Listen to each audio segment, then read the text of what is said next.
ago, the Astros pitching staff was battered and beleaguered. Tonight, they return to Minute Maid Park after an impressive display of power and precision in Pittsburgh. A much improved Kansas City club comes to town, saddled with 3 straight heartbreaking losses in Oakland. Can Dallas Keuchel answer the call against the Royals tonight?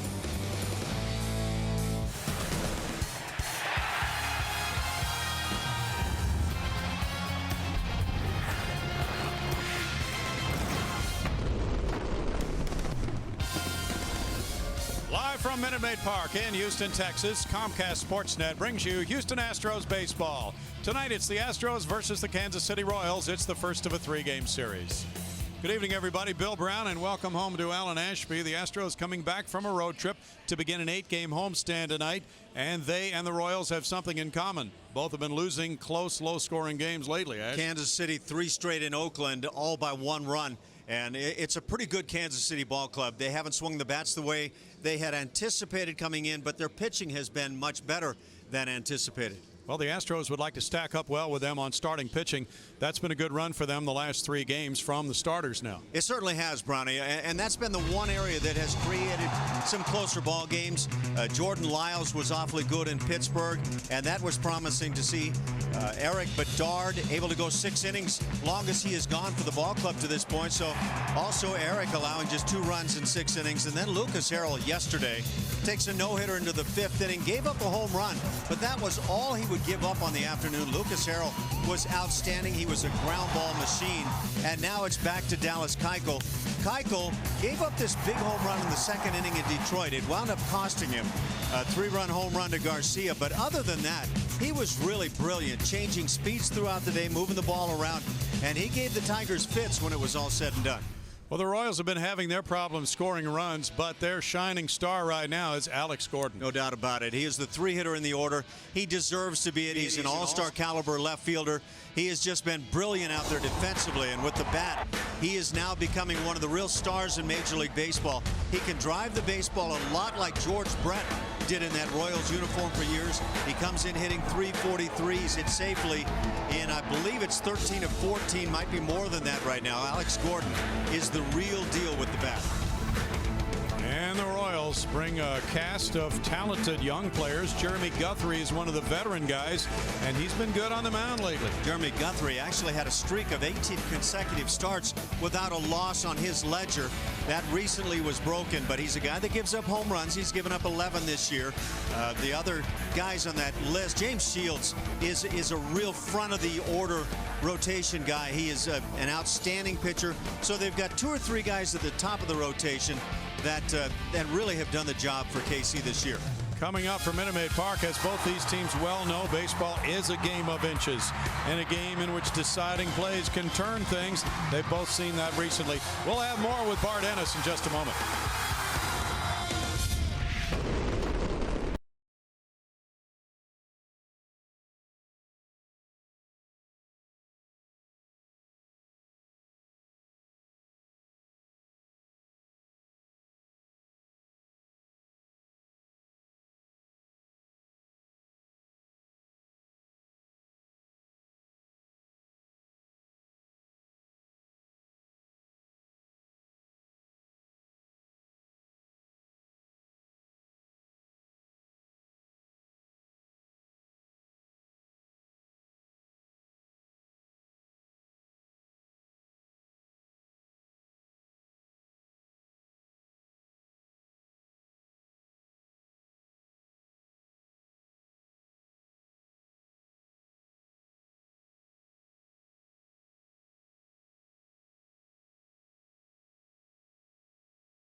Kansas City Royals are about to get this series underway. And as the guys alluded a moment ago, these two teams have remarkable records over the last couple of games. Close games, all of them, and neither team has had a whole lot of success in those close games. And you take a look at the numbers, they are strikingly similar, as the Astros really had a tough series in Pittsburgh, but the Kansas City Royals also got swept over the last 3 games by the Oakland A's. But look at the record, 3-7 for KC, 2-8 for the Astros, 1-run losses. They have 4 each, 2-run losses, 1 each. So it's all very similar. And for Kansas City, really, their offense has been their problem over the last 13 games. They've lost 10 of their last 13, and 9 times during that stretch, they have scored 3 runs or fewer. So they're really looking for their offense to get going tonight. The Astros will be leaning on Jose Altuve, who is back and feeling a lot better after the death of his grandmother, back and ready to go. And Jose told me that series in Pittsburgh was very, very tough on this team. But he said, hey, we've been talking about it in the clubhouse. We're trying to learn how to overcome those things and stay positive. After all, with a pitch here and an out there, the Astros very easily could have won that series. The Astros will also have some offensive help in the middle of their order tonight in the form of J.D. Martinez, who has really got it going lately. 6 for 18 on this most recent road trip, and he's got the long ball going a little bit. Look at that one, the 461-foot blast in Detroit. J.D., since his rehab stint down in Corpus Christi, has been hitting the ball very well, so he is back in that cleanup spot tonight, and Astros are hoping that will pay dividends. Dallas Keuchel, the lefty on the mound for the Astros, looking for his first win of the season tonight. Jeremy Guthrie having a very solid season for Kansas City, but he's given up 11 home runs in 8 starts. Maybe J.D. Martinez can get one of those. We'll be back with more in a moment.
Comcast Sportsnet is brought to you by Southwest Airlines. Find our fares online only at southwest.com. It's been a warm one outside. The roof is closed to open this 8-game homestand. First of 3 between the Astros and the Royals. And they'll have a return engagement in Kansas City a little bit later on down the schedule. Meanwhile, we check the starting lineup for Ned Yost's Royals. It's Lorenzo Cain in center field, Alcides Escobar at shortstop, Alex Gordon in left field, Billy Butler, the DH, is the cleanup man, with Salvador Perez, the emerging young catcher and one of the very best in the majors, batting 5th. It's Eric Hosmer at first base, Jeff Francoeur in right field, Miguel Tejada, the former Astro, at third base, Elliot Johnson at second base. For the Astros on the hill, left-hander, 25 years of age. Dallas Keuchel makes his 3rd start on the season, 9th appearance overall. Allowed a few more hits than innings pitched on the year, and 5 homers at this point. Last time out against the Detroit Tigers, and in fact the last 2 starts, Tigers And Texas Rangers, Keuchel has done very well. Lorenzo Cain gets it started against this lefty. Dallas pitched very well here against Texas that last home start for him. And this is start number 3 in the rotation for him as he delivers ball 1 to get it going. 308 for Lorenzo, 1 homer. He's driven in 22 with a 376 on base average, 6 stolen bases for the leadoff man. And he's not been the only leadoff man. Ned Yost has tried different people in that lineup. 2 balls, no strikes. The Royals are 13th in runs scored in the American League with 171. That's in for a strike, and Keuchel has a 2-1 count now. John Tumpane is the home plate umpire. Ned Yost in his 10th major league season as the skipper has 675 wins, 775 losses. And out in front of the changeup, Cain screwed himself into the ground. It's 2 balls and 2 strikes. Awfully nice when you can come with a 2-1 or any count from behind as a pitcher and bring a changeup in the strike zone, inducing that swing out in front. Keuchel maintains a nice quick pace. Inside he comes, and it's 3 balls 2 strikes for Cain. Cain has walked 12 times this year.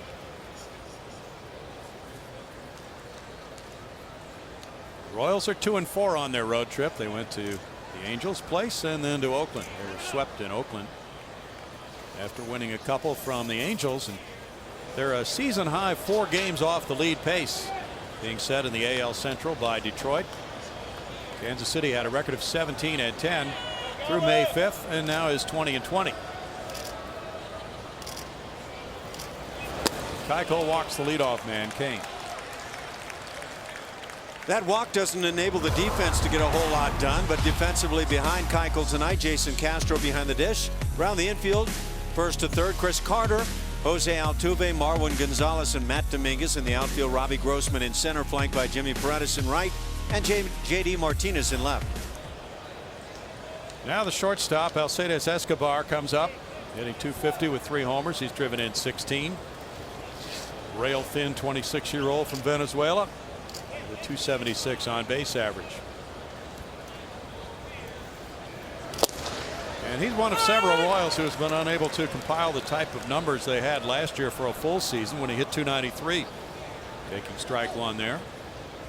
Escobar has run well when he's gotten on base, but with that .278 on base average, that's not exactly what Ned Yost is looking for. Escobar went 1 for 13 against the A's pitching staff. Now it's 0-2 as Keuchel comes in on him. Escobar would certainly appear to be susceptible to that pitch on the hands. Escobar had an 0 for 12 drought. He ended that with a 3rd inning single yesterday. But the Royals just simply could not break through against that Oakland pitching staff in that 3-game series.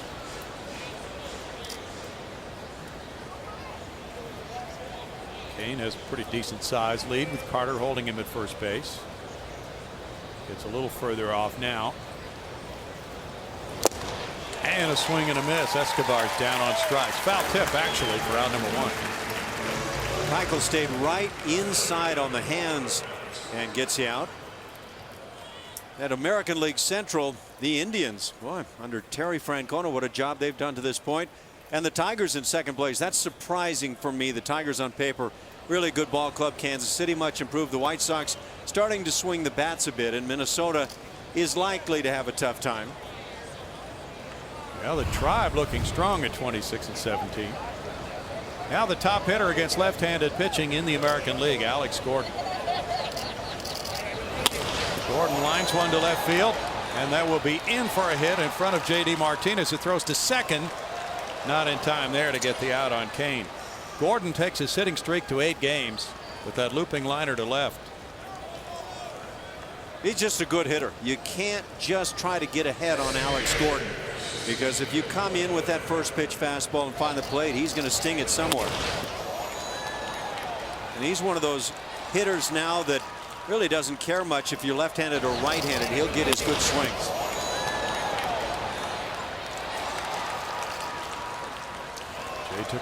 JD took a shot at the forced play, but now it's first and second, 1 out for the Royals, and Billy Butler is the batter. Talented DH, one of the best in the American League. Checks in at 273 with 5 homers. He's driven in 30. First round pick of the Royals in 04. Butler takes a look at a floater, and it's ball 1 to Billy. And Butler just really talented with the stick. He was 2 for 4 with a walk yesterday. Had 4 hits in the Oakland series. Hitting .480 on this road trip, going 12 for 25. Castro out to give signs to the infielders with this situation. First and second and 1 out. Butler is a double play threat. Does not run well and hits the ball hard quite often.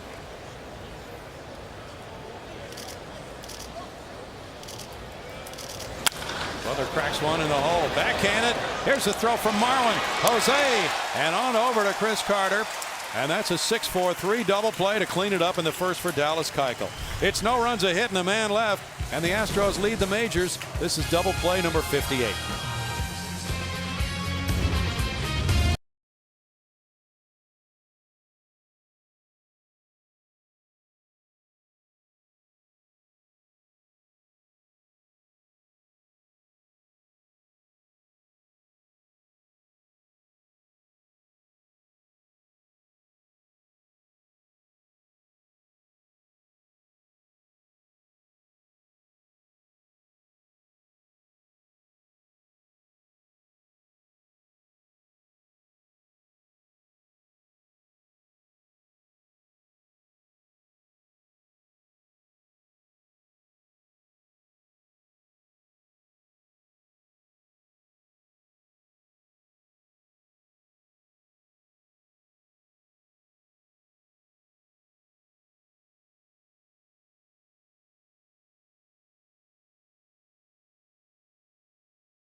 Jimmy Paredes, Matt Dominguez, Marwin Gonzalez.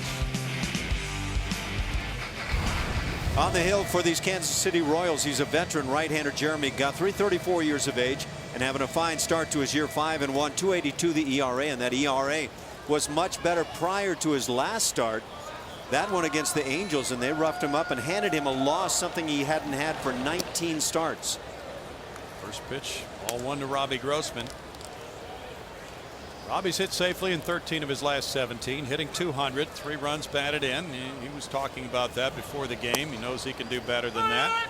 Said he's hitting about the same way he did in the minor leagues in terms of taking pitches, going deep into counts. But he would just like to see better results, more hard hit balls, more consistency. What I notice a lot with Robbie Grossman is, and I guess it's from both sides of the plate, I think to this point he has shown to be a better, maybe more lethal hitter right-handed, but he takes a lot of close pitches with 2 strikes, and it's come to bite him a number of times, striking out looking. He rolls this one out to second. Elliott Johnson throws it to first, 1 out. That defense tonight behind Jeremy Guthrie starts from behind the plate. Salvador Perez, and he's been swinging the bat very well around the infield right to left. Eric Hosmer, Elliott Johnson, Alcides Escobar, he's got a very good arm at short. Miguel Tejada, about 50 or 60 years of age, not sure. In the outfield, Lorenzo Cain in center, flanked by Jeff Francoeur and Alex Gordon. Jose Altuve is 6th in the American League in hits with 54. He gets a strike at 333. He checks in with 2 homers. He's driven in 19. Trying to get something stirred up against Guthrie, who is 2-0 lifetime against Houston. Guthrie pounds it inside. It's 1-1. Guthrie got a chance to remake himself after that trade last year, taking him from Colorado to Kansas City in July. He was the opening day starter a year ago for the Rockies, and things did not go at all well for him at Coors Field. That was his first year with the Rockies, and they were hoping he could come in and survive the thin air in Denver. Didn't work out. He was already a guy who gave up a lot of home runs in Baltimore. First round pick of the Orioles. And off the end of the bat, heads for the center fielder Kane. And it's 2 outs. Guthrie was an 0-2 first rounder by Baltimore. 2 outs, and here's Jason Castro now. Last year at Coors Field, Ash, Guthrie was 1-5 with an ERA of 9.50 in 9 games. You want to know why that ERA was a bit lofty? Yes. 21 dingers probably would lead to that a bit in 90 innings, 90 and 2/3 innings, 21 dingers. You want to keep it down about 1 per 9-10 innings, and kind of exceeded that figure. A little bit. Jason Castro at 243 has 3 homers. He's driven in 10. This fly ball heads for Kane in left center. And Guthrie compiles a 1-2-3 first to keep it scoreless after 1. Reed Ryan joins us next.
'13 Midsummer Classic.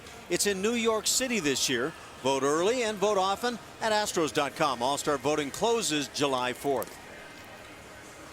Well, with his play on the field, he is garnishing a lot of support, of course, for that All-Star honor this year, which seems to be headed his way again. And nice for a young player to establish himself with 2 in a row, if this is number 2 in a row at the beginning of his career, Ash. Completely deserving. Not just the guy on the ball club that maybe doesn't have anybody else, but for me, Jose Altuve is absolutely an all-star in this league. Salvador Perez is another one of those young all-star type players. There's ball 1 to him, leading off the second inning at 307. He has 1 homer, 14 runs batted in. Just 23 years old, from Valencia, Venezuela. And last year his season was shortened to 289 at bats. It started late. He was on the 60-day disabled list at the beginning of the year after left knee surgery, but he is coming out. And top-notch defensive and offensive catcher. 1 ball, 2 strikes. So he's going to be fun to watch, he and Altuve, as they compete down through the next few years, Ash. Talking with our producer and probably missed out on you a bit there, Brownie. Well, he and Altuve, 2 of the emerging young players. They're both from Venezuela, but both in their early 20s.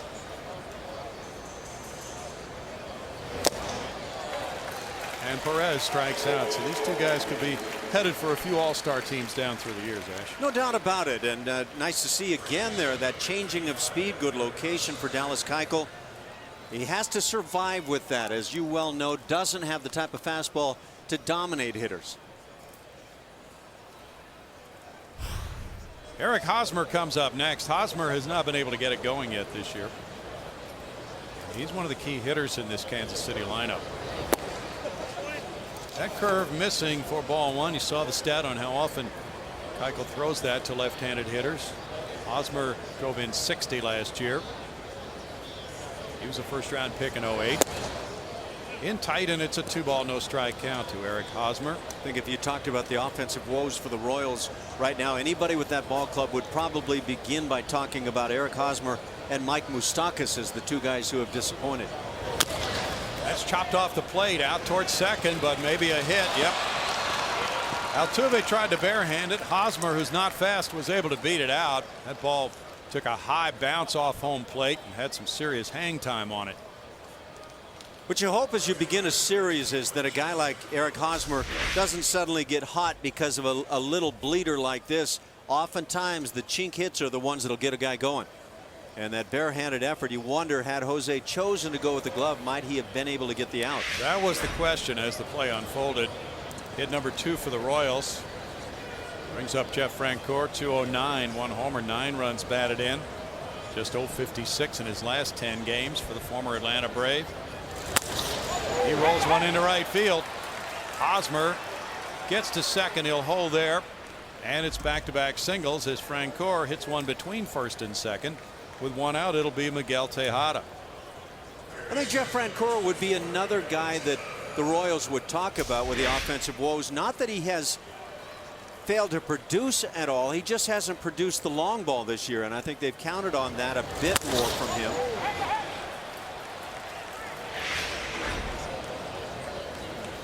Now the former Astro, what a likable guy, Miguel Tejada. Back in Major League Baseball this year with a .348 average, 3 runs batted in. And he had those very good years in 08 and 09 with the Astros. Just such a likable guy. He will turn 39 in 5 days. Oh, come on, you're kidding, right? He played in the minor leagues last year.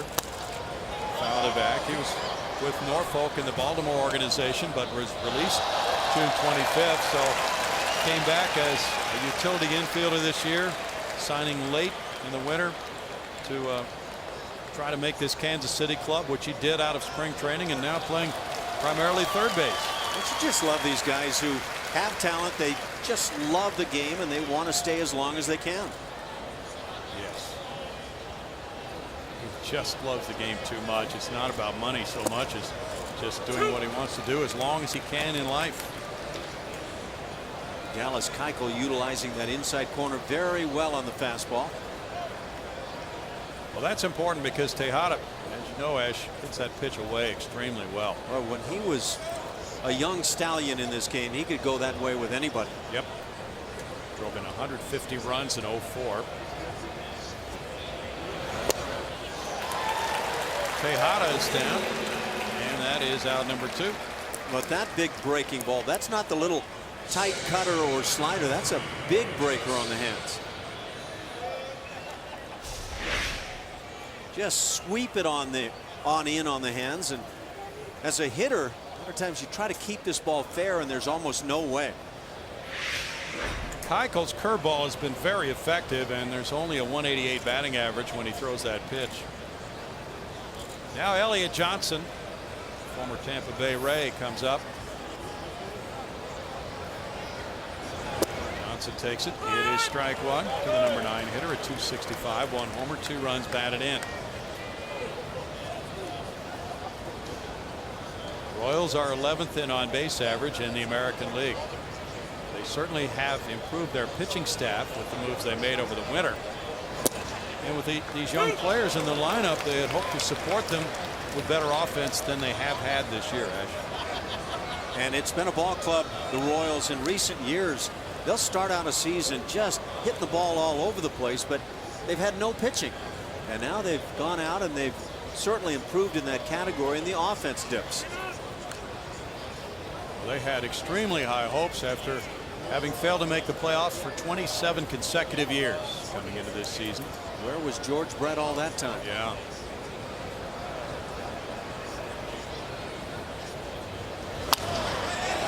It's over, shortstop into left field. Hosmer coming home. No throw. 1-0 Kansas City on a looping single by Johnson. J.D. Martinez wanted to throw home, but he lost his grip on the baseball. Hosmer scores, and Johnson picks up his third run batted in. Brandon Barnes, and I have to dig back into the Pittsburgh series. What a throw Barnes made here. A little bit tougher because there's not a whole lot on this ball going into left field. You have to just simply charge as hard as you can if you're J.D. Martinez and see if you can come up with it cleanly.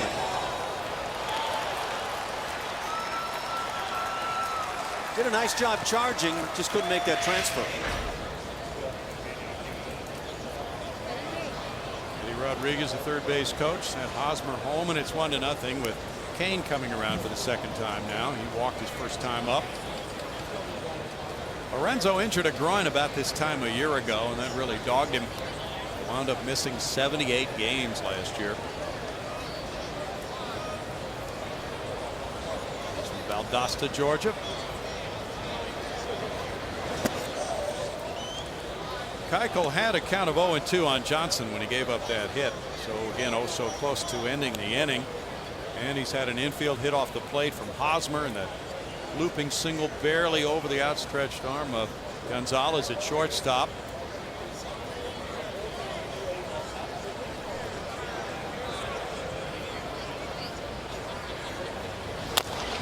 That one's off the plate. Keuchel over to field this one. And that is out number 3. 1 run scoring on 3 hits, 2 men left. It's 1-0 Royals.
New president of business operations for the Astros. First day on the job as far as a home game. Correct. You couldn't even make it in here for the top of the inning because so many people were stopping you outside. You know, it was great. People want to stop, say hello, and tell you things that they'd like to see different, or, you know, whatever there is on their heart. And so, you know, it's been great. I've had some really good conversations tonight. It really is amazing from my perspective. I remember Reed from being just a young man in the clubhouse, and even going down to the house in Alvin and seeing you and Reese and the kids playing on the lawn and hurting each other and all that sort of thing. And well, and your kids as well. Yeah, they were probably the ones that were crying, getting hurt all the time. But good to see you here and doing what you're doing. Well, it's great. You know, time flies, first of all, as you know. And you look up, and I've been in the minors 16 years working, and never thought I'd probably have this chance here. Amazing. When did this begin to become a reality for you? You mean being here right now? Well, it's still not, to be honest with you. It's still not a reality for you to be president of the Astros. Yes, correct. Okay. Correct. Okay. But today was a good day today at the office. Got there early, and we had a staff meeting and sort of dropped some stuff in. And then there's just so many things to get caught up to speed on because there have been so many changes since we sort of stepped away a little bit from the organization a couple years ago. Yeah. So what excites you most about the possibilities? Well, it's that there's a lot of room to improve, and that the club has some good young players, and there's some more good young players coming. And, you know, if you walked into a situation where, you know, this club was in playoff contention, you might not be able to have as much of an impact as coming in when it's, you know, lower towards the bottom. Tap by J.D. Martinez after the shortstop. Escobar out number 1. Well, you know, you go back to minor league days with a lot of these players from when they were at Round Rock maybe, or Corpus, and so you've seen that progression. That's a big part of what the Astros are doing right now. Ken Schramm of the Corpus Christi Hooks is here today for your first home game, so it all comes together, doesn't it? Well, it is. I wanted Ken to come up tonight because obviously Corpus is going to become part of the family with us, talking about a sale of the club to the Major League parent club, and then, you know, we're wanting to do some things with Corpus Christi to really get that Astros brand out there, and as the TV market grows, you know, we want to be prepared to try to capitalize on that, you know, growing market down there.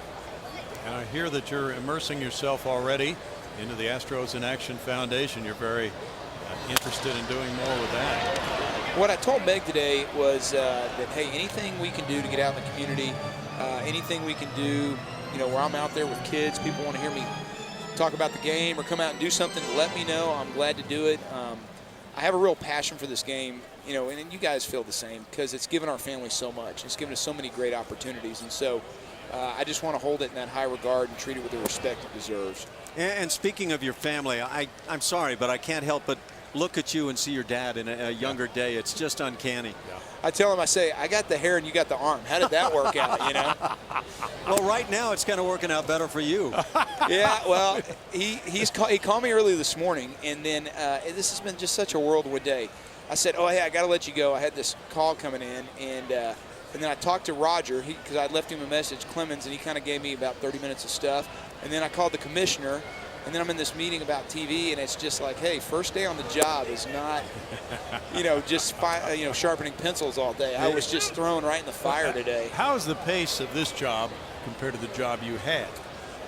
Well, I'll tell you what's interesting. The job I had, because I had Corpus and Round Rock, and I had the Rangers and Astros, both sides of my brain were always working. And it was tough because, you know, I'm having to learn players in both systems and the staff. It's just been really nice to relax and just say, hey, I'm just going to worry about the Houston Astros. And so I also did a lot of traveling, Brownie. You guys, I'd run back and forth up and down the interstate. And it's going to be nice to really be in the community and try to take a deep dive with the community here.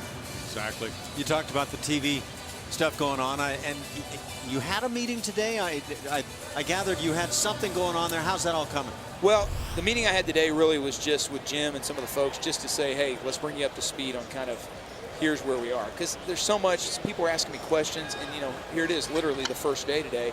You know, I want to be versed enough to understand the situation, and I'm not going to have any great answers today, but hopefully in the process as it grows, I'll be able to help, you know, be part of the solution. But anyway, I left the meeting today kind of feeling like, you know, I've used this term know enough to be dangerous. I sort of know enough now to kind of know where we are in the process, and I look forward to the next one. I'm covering the dangerous side. You get some other angle to work on, okay? But it's great. I went down and got to speak to the team. Bo introduced me, and Jeff introduced me, and I got to say hello. There's an extra base hit for Reed Ryan into the right field corner. Carlos Pena. Here's Carter coming to third. Now Trembley's going to bring him. He stopped him, and he will not be able to score. He had stopped him and then tried to bring him in as the throw was late coming in from Frank Gore, but by then Carter had already shut it down. So that's a double for Pena. Well, he played it safe right there. I was kind of giving the ooh because at first I saw him waving and thought he was going to go, and I didn't know if he would make it. Chris Carter, not the speediest guy, as you well know, on the ball club, and so I think once you stop a guy like that, it's hard to get the resend going. But nice to see Carlos hang one out down the right field side. We saw him doing a lot of this back early, the first week or so of the season in Seattle in particular. Well, Carlos is a professional hitter. There's no doubt about that. He's had some really good years. As you have looked at the talented Corpus Christi, how's it stacking up now compared to what you've seen in recent years? There's more arms than we've ever had. You know, we've had some good pitchers come through before, you know, whether it was Bud or Jason Hirsch at the time or Chris Sampson or Wandy, some of the guys. But the quality of arms. I mean, Fultonevich throwing 100 miles an hour. Wojciechowski got called up. He had great stuff. So, Jason Stoffel, he's gone up to AAA. There's just so many guys down there with really good arms that you get excited about it, because if you have pitching, you can win, as you know. I mean, that's what it's all about. And that 100 you talk about with Fultonevich, or however the name is pronounced. Little tapper out to second. This will get Carter home. There you go. Paredes grounds out, but he gets his 4th RBI, and it's 1-1. But we're legit. I mean, we're talking about guns that are not suddenly going to completely change once he does get to the big leagues. No, I mean, the scouts are there watching him, and, there's his stats right there. The first game he threw in San Antonio, I didn't see. He punched out 9 in 5 innings.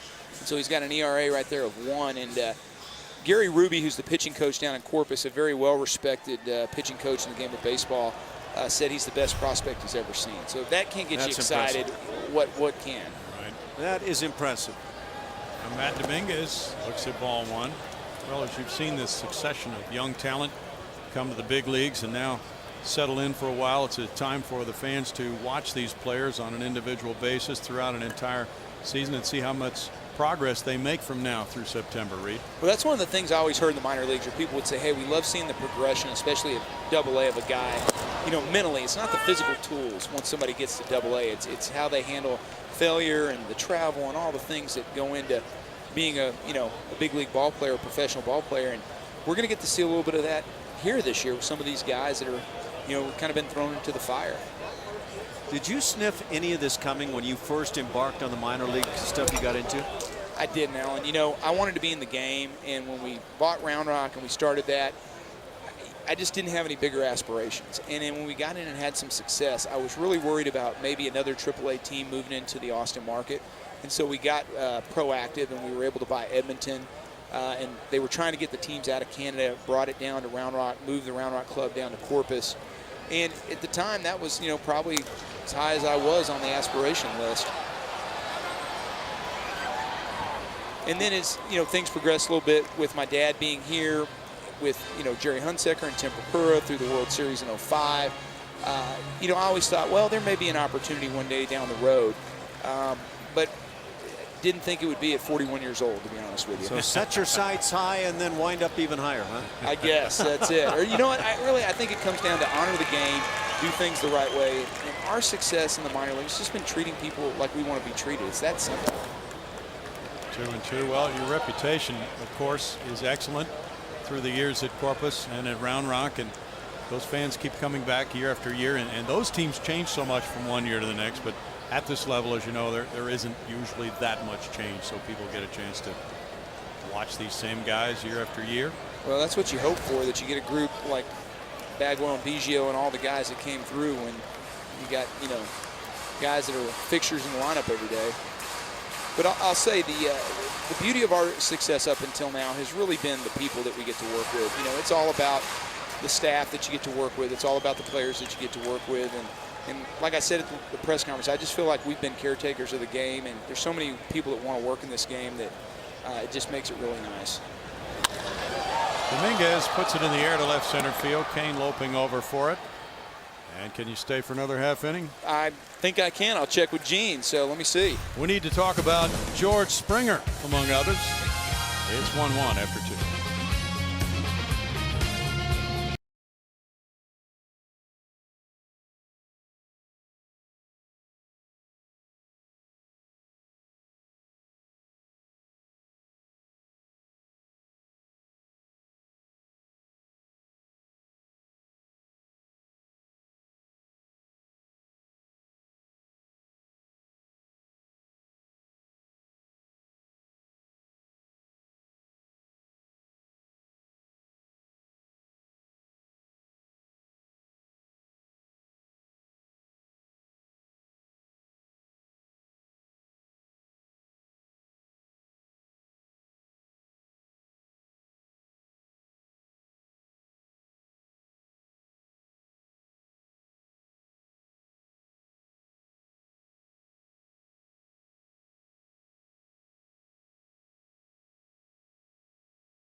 Good time and enjoying food at the ballpark in a 1-1 game as we go to the third inning.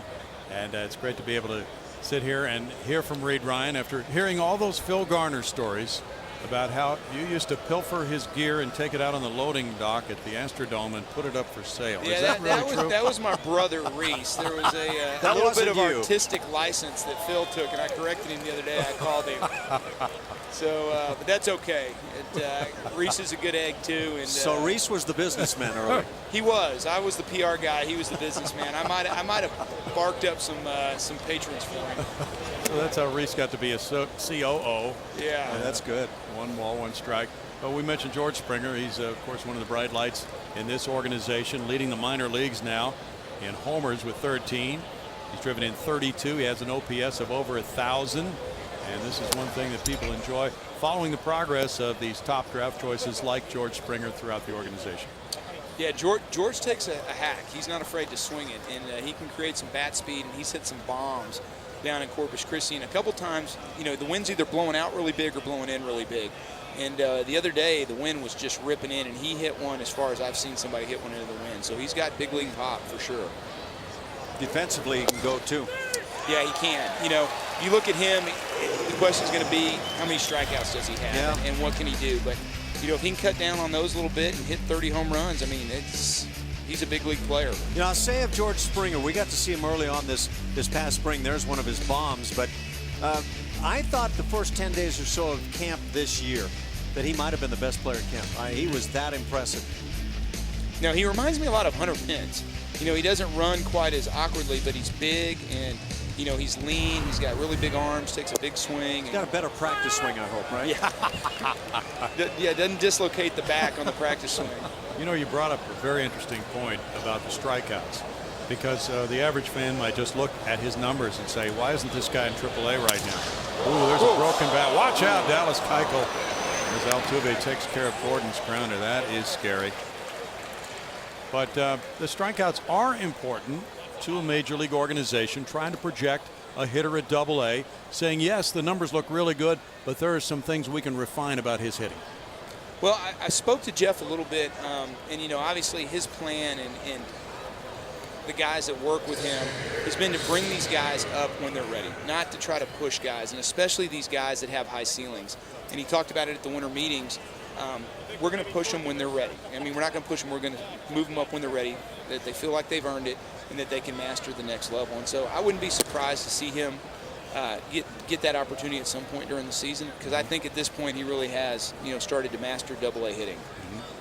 And that's Jeff's side of the organization, as you've been very careful to point out, with Billy Butler batting. Yours is the business side of the operation, but you're still a fan. Well, I'm still a fan, and like I said, I'm not afraid to give my opinion, but those guys are doing a great job over there, and it's just, that was one of the things that enticed me about coming over. Thanks so much. Welcome to the organization, Reed Ryan. Appreciate it. Thanks, guys. 1-1.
Forward to Miller time later in tonight's game, brought to you by Miller Lite.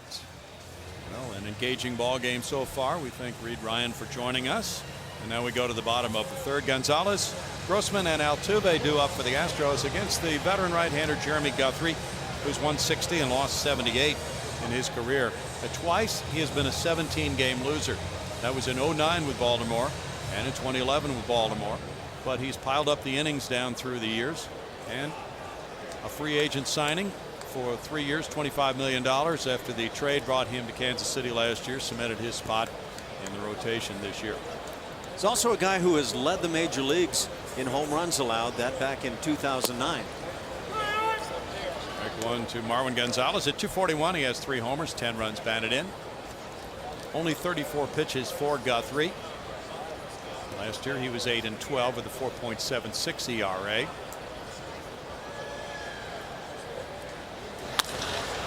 Cracked on the ground into right center field. Leadoff single from Marwin Gonzalez. And number 2 for the Astros.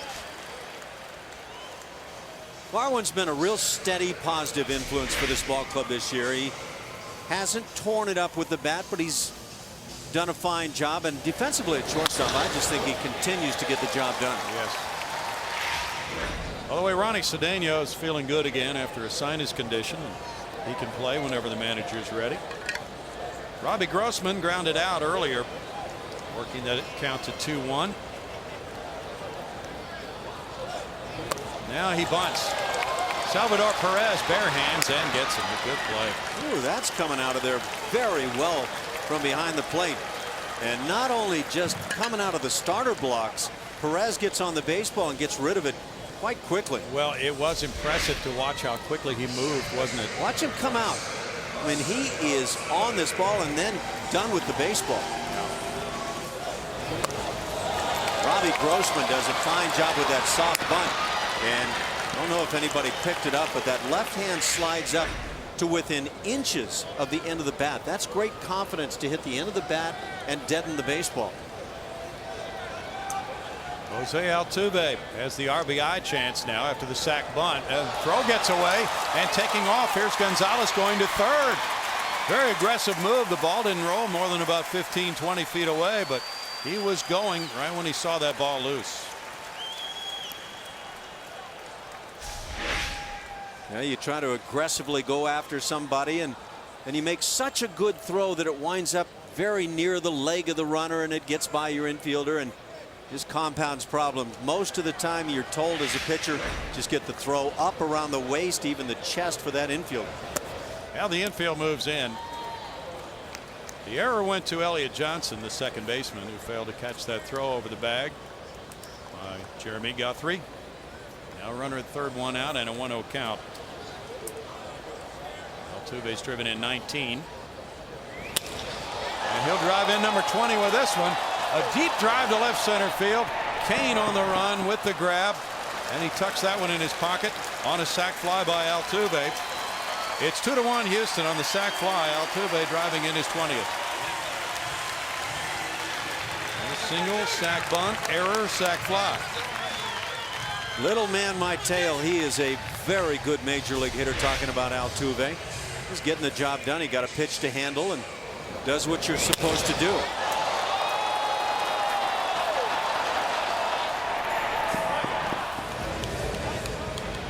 That would take Reed Ryan back to the '79 Astros, maybe. Ash. Yeah, kind of get on base, get moved over, do all the things that you were supposed to do but most teams can't do, and you score runs. Castro looks at ball 1. Jason hit a fly ball to center earlier. This one goes to left, and maybe a very good result for Jason Castro in the boxes. Opposite field home run. Number 4 for Jason Castro into the Landry's Crawford boxes, and the Astros lead by a couple. Well, this is what you call a really solid inning offensively for the Astros. You play small ball, you play big fly here with Castro, and that Crawford boxes area just sets up so well for Jason in that left-handed stroke. It really does. He gets it out over the plate. I would not, if I were an opposition team, pitch him away consistently out over the plate in this ballpark. Just no way. That's what he does with that arm extension. So there's the big fly portion of the inning. Really a no-doubt shot. Now Guthrie misses outside to J.D. Martinez. That brings the count to 1-1 on J.D. He bounced out to short earlier. Astro had a day off yesterday, returning strong tonight after Carlos Corpora ended the catching yesterday. It's a shot foul, and Jason hit a ball actually a lot better than he hit that home run when he doubled in the 11th inning Saturday night at Pittsburgh, narrowly missing a homer by about a foot and a half. And he said during BP, well, I'm not sure how much I missed it by, but it felt pretty good. 2 balls, 2 strikes.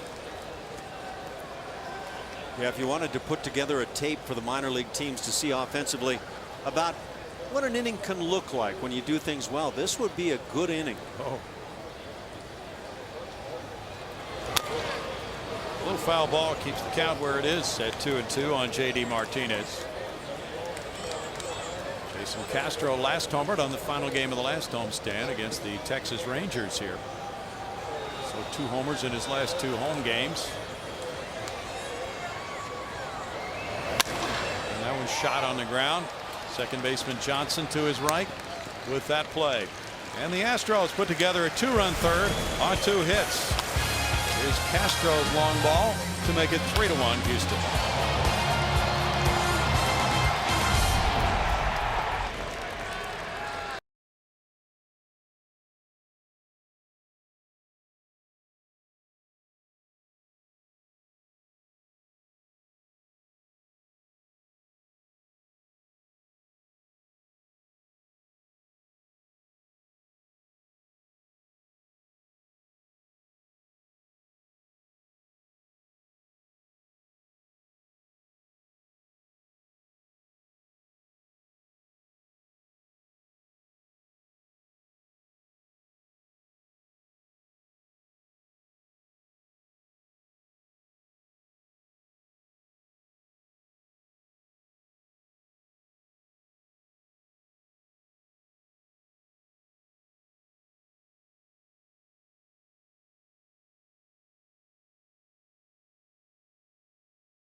Royals 3-1 here in the 4th. Dallas Keuchel on the mound for the Astros, trying to get his first win of the season. And Dallas pitching so far the way he needs to pitch. This is not a guy who's going to overpower anybody, but so far in this game, he's doing a nice job changing speeds and hitting the targets that he has been given by Jason Castro. He has 4 strikeouts, giving up just the 1 run. And the Royals get a leadoff single by Perez, but Keuchel can pitch his way out of it. We saw him do it once already. Guys, back to you. Yes, you got the double play ball in the first inning on Butler. Thank you, Bart. Now Hosmer comes up. He singled in the second inning on the infield. Well, Keuchel's allowed 5 hits so far. As you see, 1 run, walking 1, fanning 4, but all 5 of the hits have been singles. A couple of them really tainted, not hit well at all. I think Keuchel's a guy who likely will give up more hits than innings pitched over his career, but he's got to find a way to get that ground ball, double plays, prevent running games. And you watch that slide step. That's, for me, the #1 absolute way out in front best way to stop the running game. The Royals have a good running game, but Perez is not a part of that. He has not attempted a steal, and Carter's not holding him on.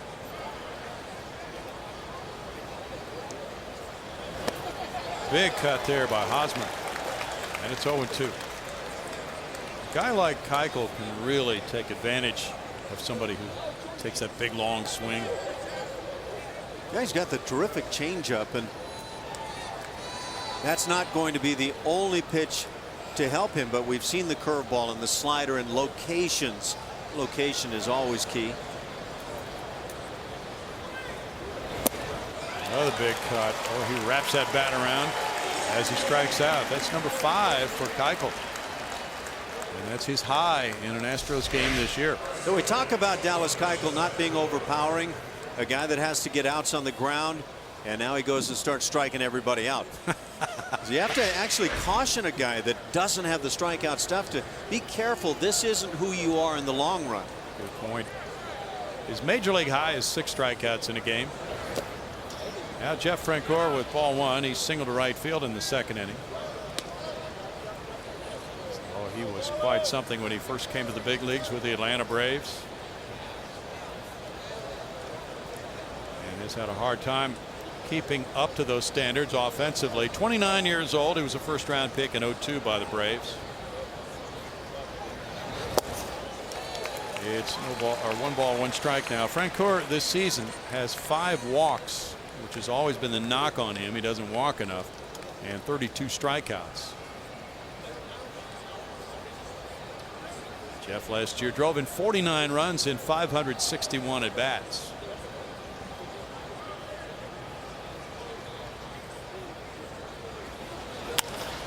This one a looping fly ball hit to left center field and picked up by J.D. Martinez. Well, Perez made no attempt to get to third on that one, and it's first and second, 1 out. Time for our Steel pitch by pitch, of course, presented by Steel Dealers. First 4 Ks on the ball game for Dallas Keuchel.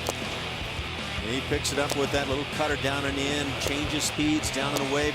Big breaking ball on the hands, just moving it around. And this is in a Dallas Keuchel game the way he's going to have to pick up strikeouts, always changing speed and locations. Now Miguel Tejada. Mike Moustakas plays a lot at third base, but he is stone cold right now, and a left-handed batter. So Tejada starting tonight, 0 for 1.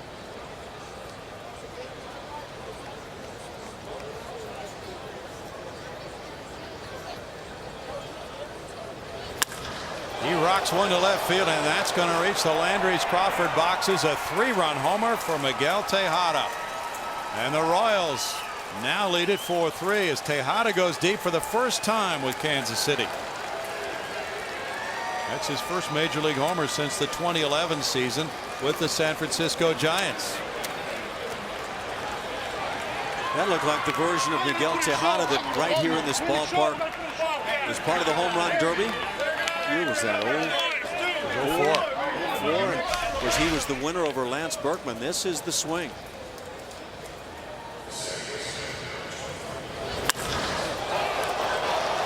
Hit that first one of the year. I don't know if you can be anticipating driving one like that. It looked like he wanted to verify.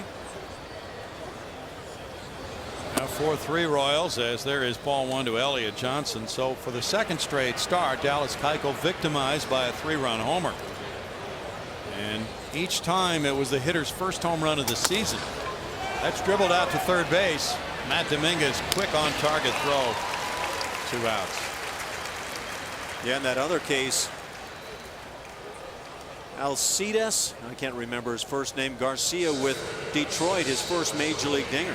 Yeah, it was, and that was a 3-run shot with 2 outs in an inning. This one coming with 1 out, but the result is that Dallas is behind by 1 as he faces Lorenzo Cain. Cain is 0 for 1 with a walk, and the Royals are dead last in homers in the American League. That's their 27th. They also play in a pitcher favorable ballpark, Ed. That's not a haven for home runs. No, it is not. Tejada now has hit 305 major league homers in his career.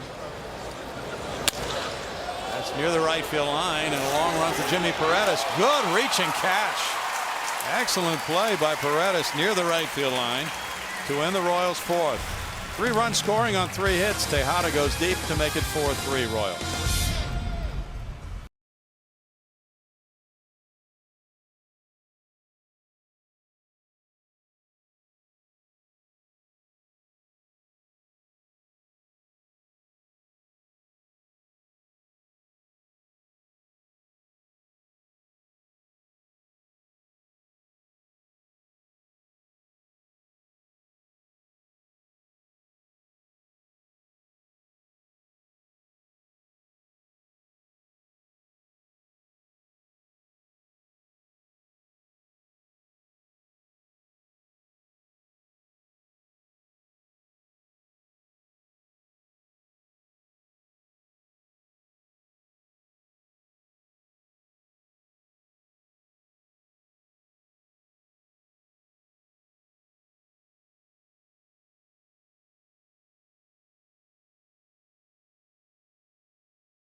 MLB.TV celebrates 11 years with new low yearly prices.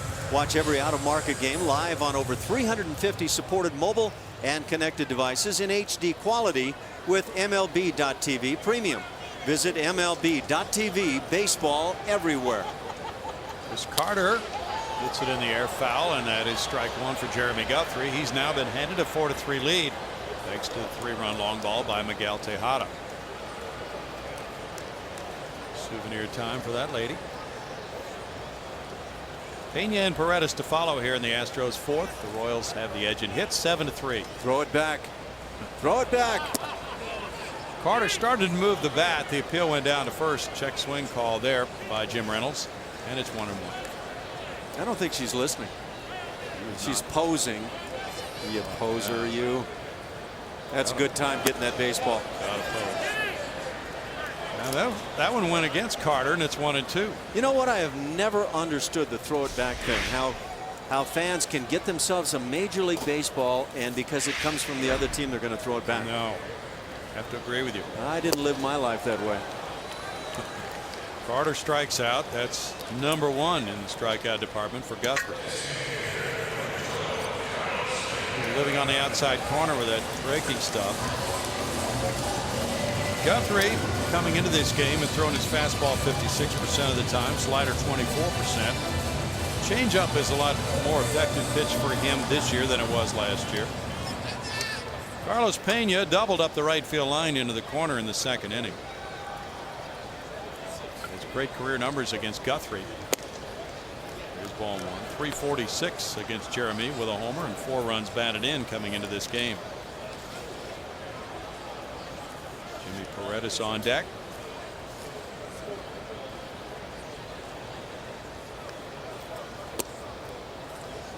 Of the Astros' last 14 losses, 6 have come by 1 run.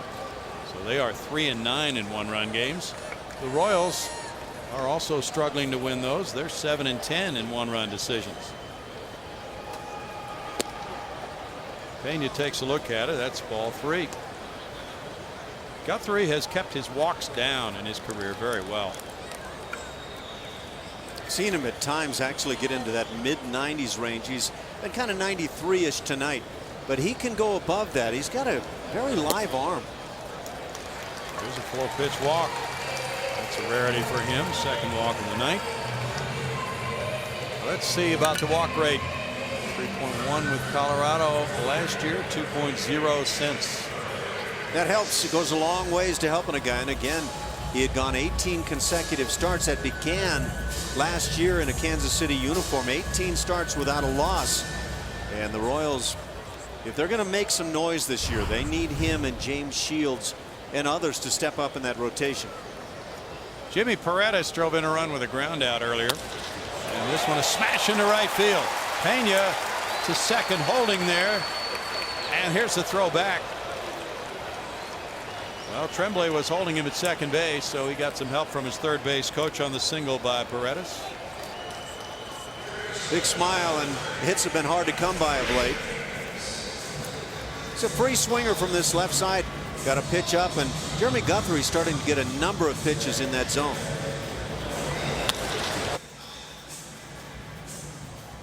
That's a quick bat from the left side. Yes, it is. Pena back in ahead of that throw.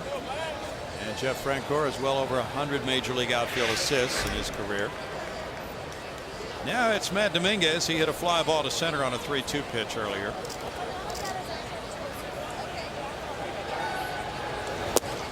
Good movement there for Guthrie, and it's strike one for him. You mentioned the 18 straight starts without a loss for Guthrie. That was the longest unbeaten streak in Royals history. Moving him past the late Paul Splithoff, who was a fine broadcaster as well as a very good pitcher.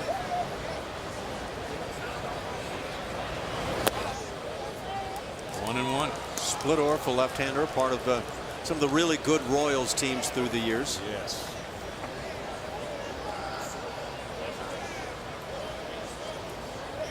George Brett, Hal McRae. Name a number of players who were just stars on those clubs. Willie Wilson.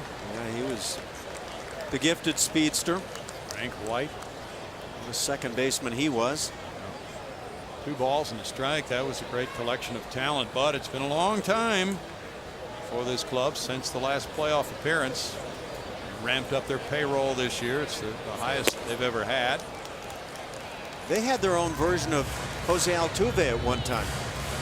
Freddie Patek. Freddie Patek, your little shortstop. Had a great arm. How about the closer, Dan Quisenberry? Yeah. They had all the components. Ned Yost, not a part of that batch. There's a shot to left field. They're ready again for another souvenir and another 3-run homer. Matt Dominguez finds the Landry's Crawford boxes, and the Astros leapfrog in front again. It's 6-4 Houston in the fourth. Put your armor on tonight. It looks like it might be one of those ball games. And Jeremy Guthrie, who came in having allowed 11 home runs to lead the league most, has given up a pair tonight. And we're seeing the long ball bats on both sides. They got that pitch up that we were just talking about. And the thing is, you have to know what to do with it when you get it. And Matt Dominguez is starting to figure that out. Boy. Right under the chart house. And the fish are jumping. Dominguez with number 4 now. He has 21 runs batted in. Marwin Gonzalez is next. He bunts and fouls it for strike one. That's 2 long balls for the Astros tonight, giving them 44 for the year. Matt hit a 3-1 pitch. 13 homers allowed, tied for most in the majors with Matt Cain, surprisingly. Popped up. Third baseman over. Tejada on the mound. 2 outs.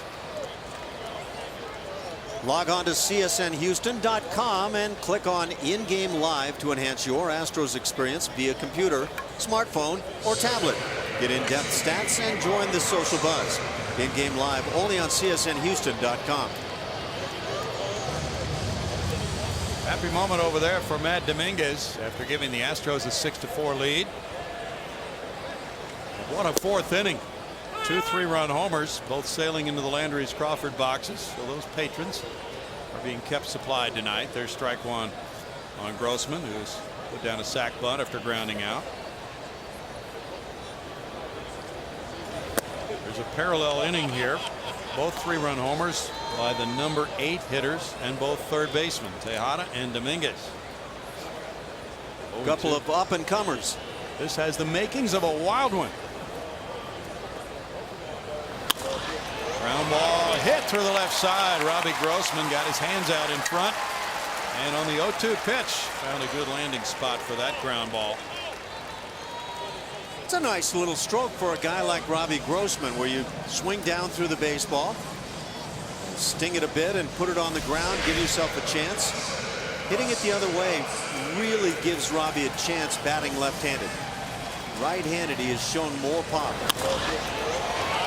That would go a long way helping him out. Looked like he kept his balance well on that swing, Ash.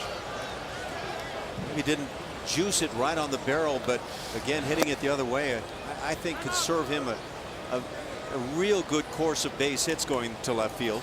Well, you know, a guy like him, it's drilled into those types of players, left-handed hitters, speedy, hit the ball on the ground to the left side.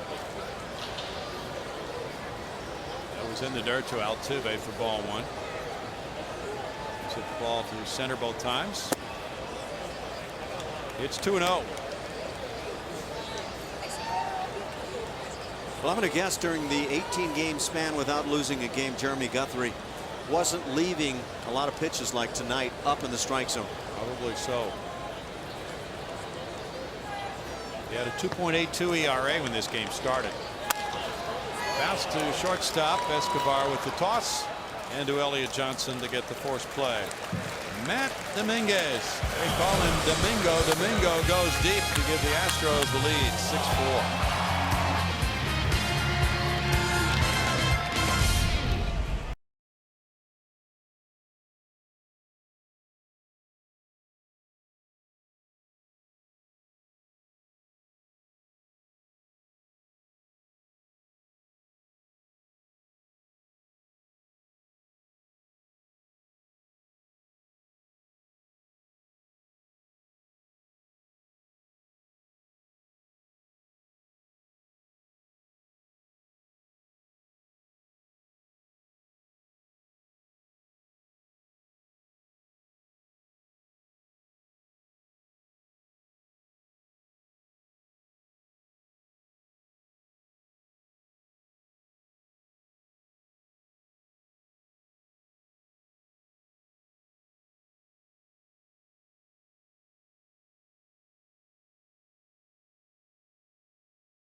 At 6-4 thanks to a Matt Dominguez home run. And it's time for our AT&T tweet of the game. And it comes from Julia Morales, who is missing tonight, as you might imagine. I'm not Julia Morales. She's taking some time off, but before leaving, she tweeted that Pittsburgh fans are fun. She was out there riding around a boat with the Pirates fans and then decided that was too much work. She needed some time off. So we hope she's having fun. Back to you guys up in the booth. She's in the very essence of Pirates. They're waterbound, probably trying to pick up something to eat. Bart, I know Julia Morales, and you are no Julia Morales. Not even close, Ash. And that's what everybody around here is telling me, too. They're reminding me. The players are glad to see you, I'll bet. Oh, yeah. Oh, yeah. Somehow you just couldn't find that green polka dotted dress to pull out of your closet for this game tonight, though, Bart. Escobar struck out. Yeah, that's a whole other story. Dominguez throws to first on the broken back grounder. Brownie, he told me he actually found it. Oh, he did. But Bart, now I'm actually wearing it under my suit. Okay, so you're back from the Rockets wars, and that was kind of an interesting finish to their season. Yeah, it actually ended up being a terrific season. The James Harden trade pretty much changed everything, and they ended up being a pretty entertaining team to watch, and now they're just maybe a piece or two away from being a legitimate title contender. So, yeah, it was a fun season, and Kevin McHale and his staff did a great job with that team. You're doing a nice job with that donut burger there, by the way. Yeah. Alex Gordon, the batter. There's ball one. Gordon 1 for 2. He singled to left in the first inning to extend his hitting streak to 8 games.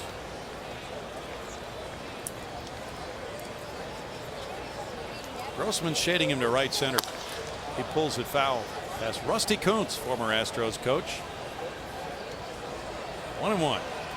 Well, so it's old home week for several people in Royals uniforms. Rusty back in Houston, as well as the bullpen coach Doug Henry, former Astro reliever in the late 90s. And of course Miguel Tejada.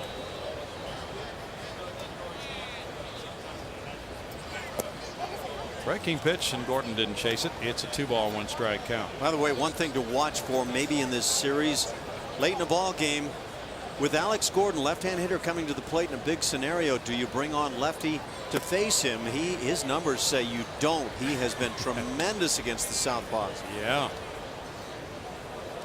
But Gordon was leading off, and he led off for 30 of the first 40 games. But he switched to the number 3 spot May 9th. Since then, he's hit .450, so he'll probably stay here.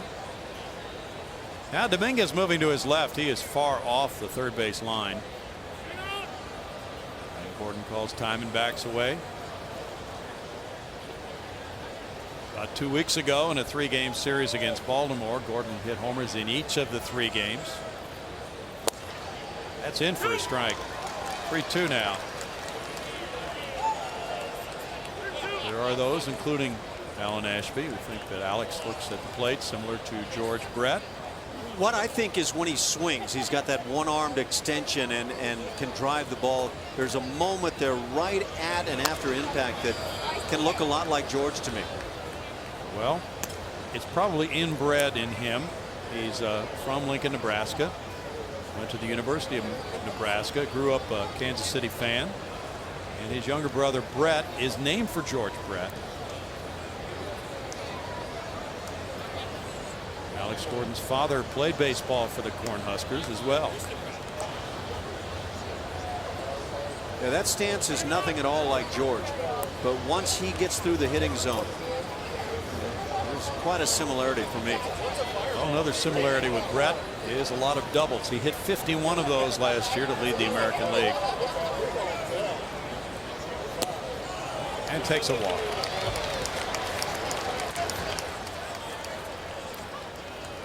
We've got our Geico quote of the day, and speaking of George Brett, I probably watch it at least once a year with my boys. They just want to watch the aftermath when the umpire threw me out. That's from George Brett. I think what the kids really want to do is see that dad is misbehaving, and so that they've got a little bit of ammunition to use. Is George misbehaving right there? Well, I'd say so. Understandable, though. But he wins out in the end. He gets the dinger. That was overruled later on. A couple weeks later. Billy Butler, the batter. The home run was initially denied upon that protest by Billy Martin that there was too much pine tar on the bat. The umpires overruled the homer. That's why Brett was upset. But then a couple of weeks later, the American League commissioner ruled that the home run stood. And the game was then replayed from that point on. I wonder if the commissioner got charged by George, and that led to that decision. That was an unusual ruling, wasn't it? It's a 2-out, 2-run homer off Goose Gossage in the top of the 9th inning. Tim McClellan called Brett out. After Billy Martin protested, the call later overruled by Lee McPhail. And the Royals went on to win it 5-4. Thing is, the bat actually broke the rules with that pine tar extended too far. So why did they allow? I don't know. I just don't have an answer for you. I think common sense probably came in. It was a big swing for KC.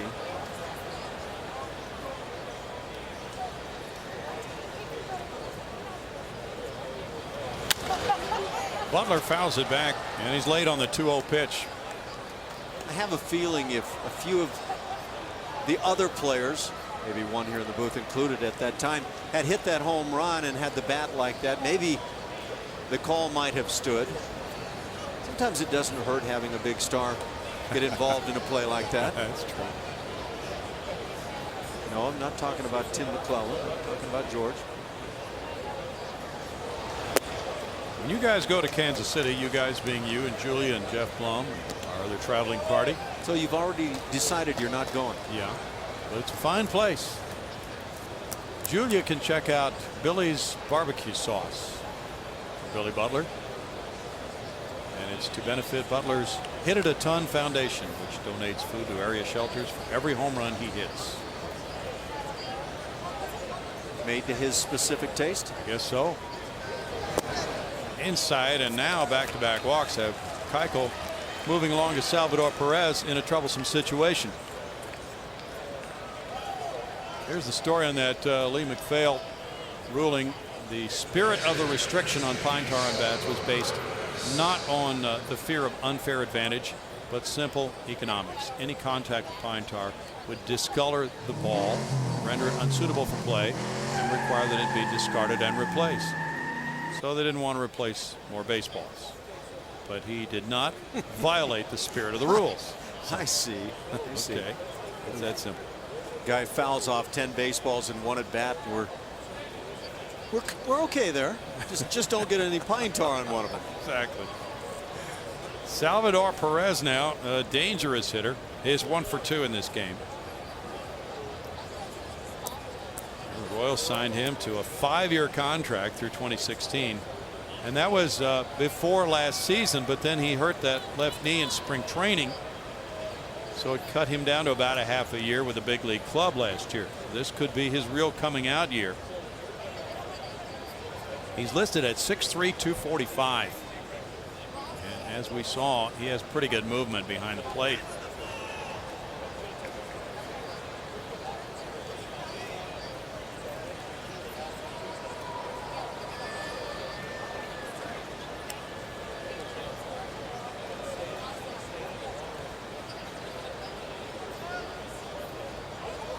Eric Hosmer's on deck.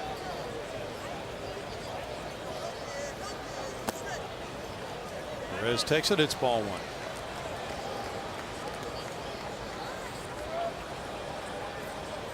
Justin Maxwell's working his way back. He hit 15 balls off a tee and took 30 soft tosses today.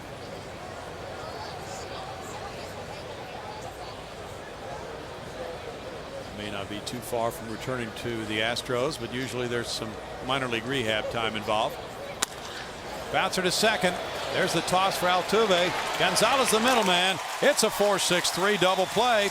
That's the second of the game for Keuchel, and it keeps the Astros in the lead. After 4.5, they're up 6-4.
Aggressive insurance fan of the game. Now, on that Matt Dominguez monster home run out here into the Crawford boxes, it hit hard out here, rattled around quite a bit, went back onto the field. Alex Gordon picked it up, threw it back up into the Crawford boxes, where it was caught by Clint Sparks. Nice catch. Well, thank you.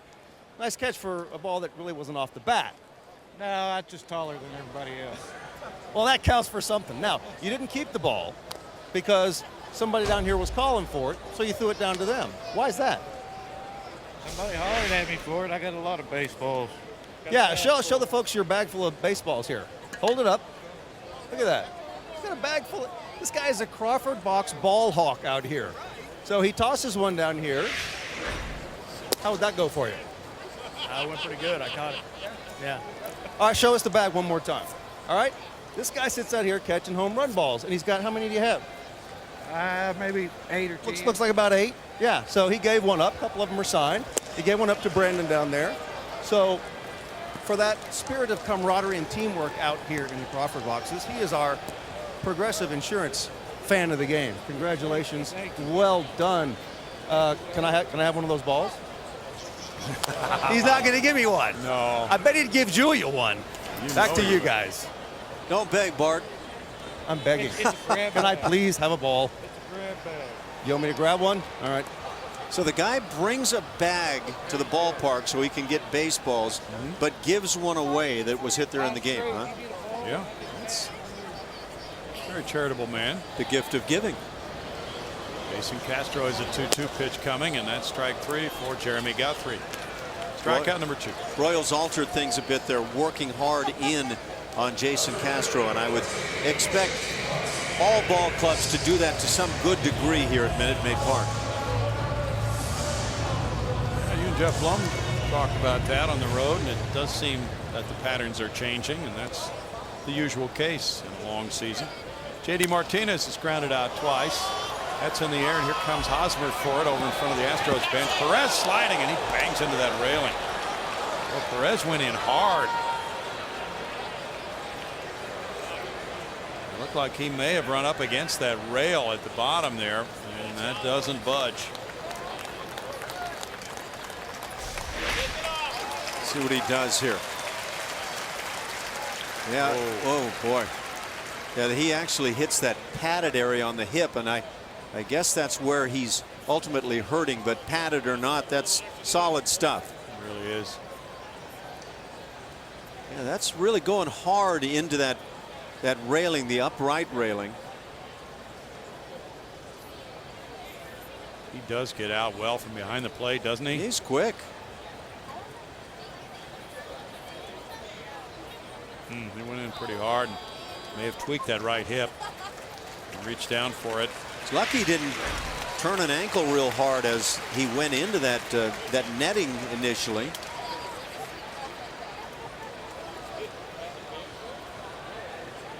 No balls and a strike for J.D. Martinez. Chris Carter's on deck. 6-4 Astros in the 5th. Guthrie misses with the curve. That makes it 1-1. Guthrie was pitcher number 3 in the Royals rotation to start the season. Their last 2 opening day starters prior to this year, James Guthrie with James Shields, rather, 1 and 2, or Luke Hochevar in 2011 and Bruce Chen in 2012, and both of them are in the bullpen, so that shows you what they've done to address a stronger starting rotation this year. That's a jam shot left field and going into the seats. But James Shields, as you mentioned earlier, Ash, a big time addition, along with Guthrie coming back this season, and Wade Davis also was obtained along with James Shields in that deal with Tampa Bay for the top prospect Will Myers and Jake Odorizzi. When the Royals went out and got James Shields, I thought that was kind of an indicator that they were telling their fans and everybody, hey, look, we're going to give it our best effort right now, because he is a front of the rotation guy, pitched very well in Tampa Bay for Joe Madden for years. Terrific changeup. The guy who really racks up innings. That gets him that front of the rotation status we talked about. Ground ball to second, sharply hit to Elliott Johnson. Out number 2. That was an indicator that Dayton Moore, the general manager, is ready to go for it. And he also traded for Irvin Santana. Santana through 8 starts has a 2.77 ERA. So the guys he acquired in his starting rotation have made him look good. They have the 4th best starters ERA in the American League, 3.72, but they're only 14 and 14 because of, in part, a lack of run support. Now Chris Carter fouls it away. There's strike one.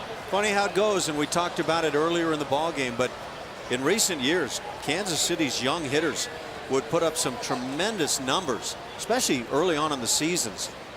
And here they expected they'd get the offense. It has tailed off a bit, and the pitching has been quite good. 1-1. Well, Kansas City was thought by some to be a dark horse to win this AL Central, but right now Cleveland is the surprise team, with Detroit strong again this year. Can a manager, and I'm talking about Terry Francona, make that kind of a difference for the Indians? Hard to say. I think it can change the tone in an organization for a manager like Francona, who's well established, to come in. Guthrie missed, and it's 2-2.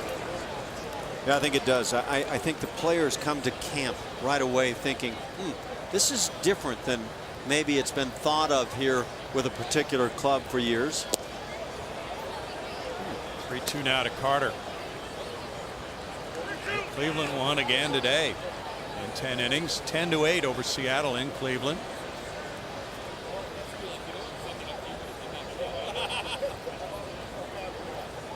Carter may have just gotten away with a strike. He rips that one, and he took advantage if he did. Driving a single through the third and shortstop hole to get him aboard for the second time. Kevin Eschenfelder brings the heat with special guests and in-depth analysis on Sports Talk Live every night at 5 p.m. only on Comcast Sportsnet.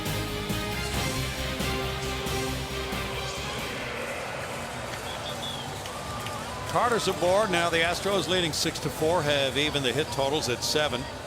And Carlos Pena has a double and a walk. He scored a run on the 3-run homer by Matt Dominguez in the 4th when the Astros took that 6-4 lead.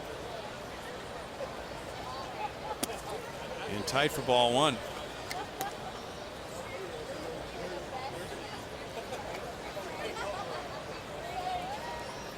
Toronto beat Tampa Bay today, 7-5 in Toronto. R.A. Dickey winning for the 4th time against 5 losses. Toronto, the only team in the American League East without a winning record. 2-0. Elliott Johnson is pretty far out into right field here on the shift with Pena batting. And now Jeff Francoeur is going to get right behind him in the I formation. Wonder if they'll drop into the pistol next. In tight. 3 balls, no strikes to Pena. Student body right field, I guess, huh? There's a whole lot of room on the left side of that infield. Miguel Tejada's back at his familiar position of shortstop right now. He won't feel out of place. He's got to be happy that Ned Yost lets him play it short, huh? This one gets away now. Carter will not advance. He saw Hosmer going for it, and he just didn't want to risk it. 2 outs in the inning. Fun. Jeremy Guthrie, I'm probably questioning whether I want to throw to one of my infielders in this game. Yeah, right. Already had a toss to second base that got by. It looked like Carter was asking Dave Clark, should I have gone, and Dave was shaking his head no. Are you kidding? Have you watched yourself run? That's ball 4 to Pena. First and second for Jimmy Paredes with 2 outs. Walk number 3 for Guthrie. J.C. Gutierrez is warming up in the bullpen.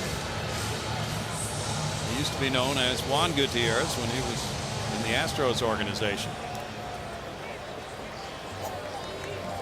And now a conference at the mound, and we'll check the pitch count on Guthrie. It's at 89. Gutierrez on the left. And there's Doug Henry, the former Astro reliever, on the right. Looks in good shape.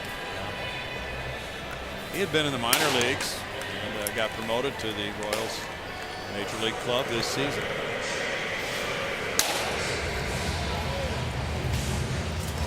Now Guthrie shut out the White Sox earlier this season. That's his 1 complete game of his first 8 starts. This one not going nearly as well. It's more in the category of his last start Tuesday against the Angels. That was a loss in which he allowed 11 hits and 5 runs in 7 innings. 2 outs for Paredes, who has an RBI and a ground out and a single, and fouls this one for strike 1.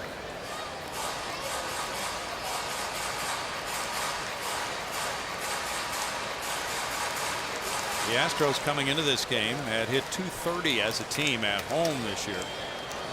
Their record at home and on the road identical, 6-16. No balls, 2 strikes. They'd like this to be the homestand to begin to get a feel of more of a home field advantage.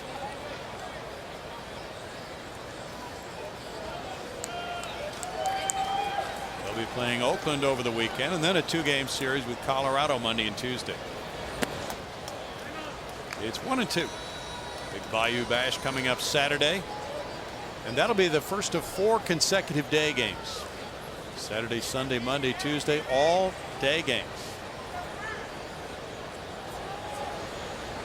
You need a wake-up call? Yeah, I think we will, won't we? Put the coffee on. That's unusual to have a Tuesday afternoon game, but that is getaway day for the Astros, and they're headed for Colorado.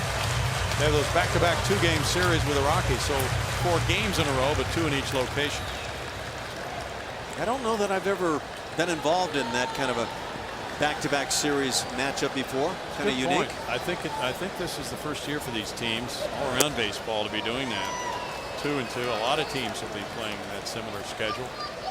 Home and home, 2 games each. Part of the new 15-team league in both leagues. 1 pitch away from going full and having the runners move. Guthrie will make this delivery to Paredes. And it is going to be a 3-2 coming next. Guthrie's been trying to work his fastball in on some hitters and just missing as he tries to come in, then tries to come back with a changeup. Couldn't induce the swing. Dominguez on deck.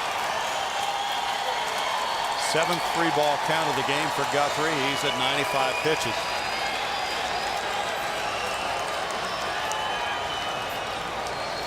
Runners move, and it's a shot into left field.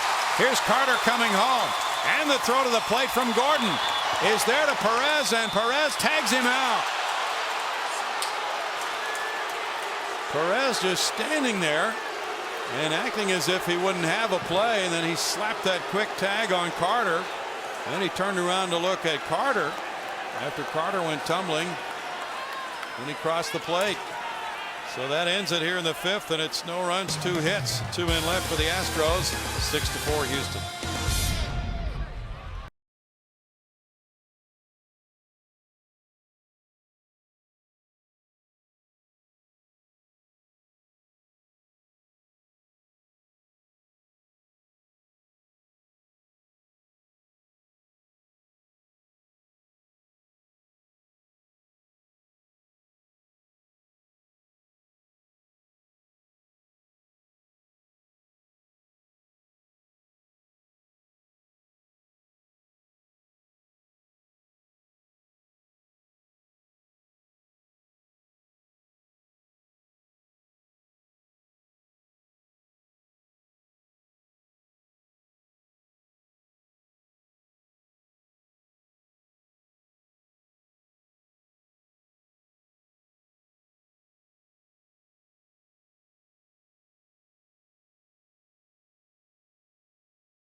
To protect a 6-4 lead. Hey, we want to remind you to tune in to Chevy Hometown Kids every Saturday morning at 9:30 on CSN. Chevy Hometown Kids, where it's not about the score, it's about the experience. Now back to the booth, Brownie and Ash. Guys, Well, that was a different experience at home plate, certainly for Chris Carter. It looked as if Salvador Perez might have been trying to deke him. And then he might have stepped on the plate before he was actually tagged. Yeah, I don't think there's any question. I think you nailed it on the button, Brownie. That tag goes kind of between the legs. A bit of a whiff initially, and I think Carter did get the foot on the plate. Awfully tough play to call, because if you're looking at it from the umpire's perspective, does this glove make contact initially? You might feel like it did, but as reality shows itself, Carter was safe on the play in my assessment. An interesting call, not one that's often seen here. Now there's that deke, and you hope to get the guy to stand up rather than slide. The tag initially whiffs and then drops Chris Carter. Well, Perez was just standing there, kind of relaxed at home plate, and that might have led Carter to think he wasn't going to be making a play on him. So apparently Perez just stole a call there to keep the score at 6-4, and the count's 2-2 here on Hosmer. 3 balls, 2 strikes. Not sure why Chris Carter was not sliding. Matt Dominguez is telling him from behind to get down, but Chris stays on his feet for a while.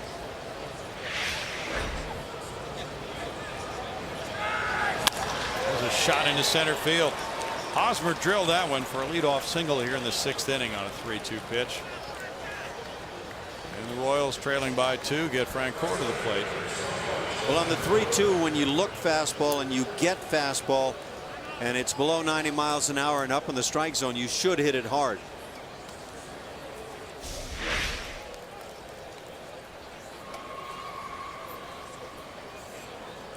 That's exactly what happens. Even lefty on lefty. That's one that most left-hand hitters, I think, would put the barrel on the ball with. Francoeur has 2 singles in this game. One went to right, the other to left center. Ground ball here. Dominguez falls, gets it to second, and then Altuve to first. What a spectacular double play. This is unbelievable, both by Dominguez and Altuve. And this turn, we were just in Pittsburgh, and they were featuring Bill Mazeroski in the turn. You don't do it better than this. Look at this play on this end. That's something, but watch this. Just coming across the base, get rid of the ball. Amazing stuff. That is really well done. Dallas Keuchel should have taken the glove off and applauded. That is outstanding work, and the 3rd double play of the game for the Astros, their 60th of the year, which leads the majors. Strike to Tejada, and important in cleaning up the action on the bases. So Tejada, who hit the 3-run homer last time up, doesn't have anybody on. You know, usually when you spin that third baseman around like this on that left side, you're just not going to get the double play. You get that force out at second base if the guy's not going from first. But Altuve just takes this throw and turns mastery out of the play. He really did. And just thinking about the timing of it from Altuve's standpoint, Dominguez left his feet, so that kind of threw the initial timing off. Just come on across. You know the runner's bearing down, and cut off or send off a good throw so quickly. That's in for a strike. That's 2-2 on Tejada, and such an accurate throw from a player who had fallen down and gotten up. Sometimes that's when the wild throw follows.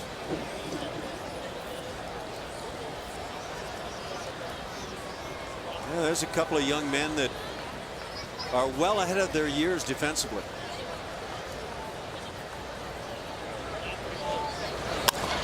Ground ball, and this one's easy for Dominguez. It's a boring 5-3 play. No runs, 1 hit, and it's Matt Dominguez to his left, foot sliding, but starting a double play.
The new Miller Lite bottle coming soon to a bar near you. It's not just a good time, it's Miller time.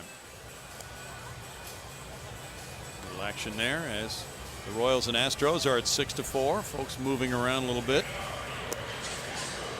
Maybe this game, which has included a couple of 3-run homers in the 4th inning, has people wanting to stretch a little bit early. Well, they might be trying to come out of their seats, take a throw, and move into the next row while completing the throw for the double play onto first base after watching Altuve. Exactly. Here's the former Astro, now known as J.C. Gutierrez. He used to be known as Juan Gutierrez. Anything for improving the numbers. Oh, sure. It's worth a name change to get a lower ERA if that goes hand in hand. Others have tried it. It doesn't always work. 5 innings of work for Guthrie, 96 pitches. And he throws those 5 innings, allowing 8 hits and 6 runs. He walks 3 and he strikes out 2. Turning it over now to Gutierrez against Matt Dominguez, who has a 3-run homer in 2 trips. With ball 1. Gutierrez, Venezuelan born, 29 years of age.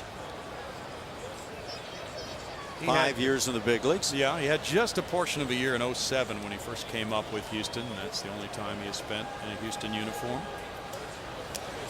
Sails that one back. And it's 2-0. Guthrie with those crooked numbers, with a higher ERA than what he brought into this game. So his last 2 starts have not been anything he would want to write home about, certainly. And they put a punishing on his numbers overall. This is a good rotation, though. Gutierrez can't make that play or that one. And he had 2 chances to get Dominguez, but they'll only give him 1 error.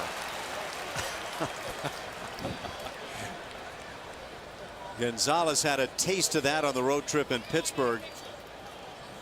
That was the ball game where the pop fly wound up dropping and the Astros lost, but what a job he did in the end. Yeah, this is just haste getting in the way of making the play.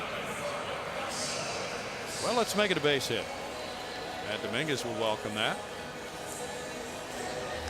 I'm not sure that you have much option to call that otherwise at that point, do you? Probably not, because he did have to reach back to his right. Now Marwin Gonzalez, he's 1 for 2. Marwin looks at it, it's strike 1. Well, that's a good looking arm. Yep. When you see that fastball plane out like that, where it just looks like it holds a dart-like line to the plate, you know something special is going on. He has 152 strikeouts in 167 major league innings coming into this year.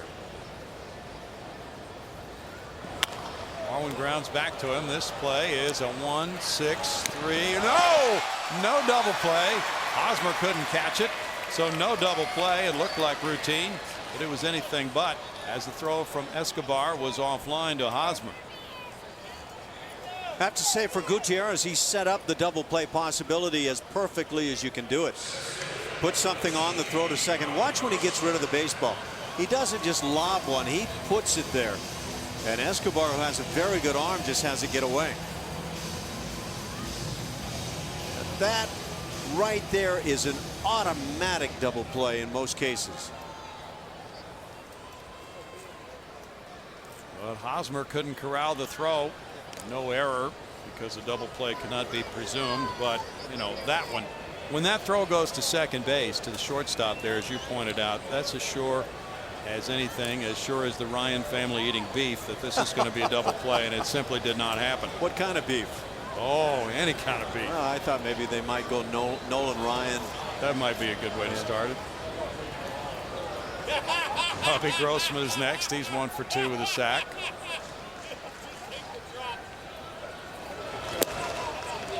Pitch out. All 1 to Robbie. Marwin Gonzalez is 4 for 5 in steals. Perez has thrown out 7 of 22 this year. That's 32% for Salvador.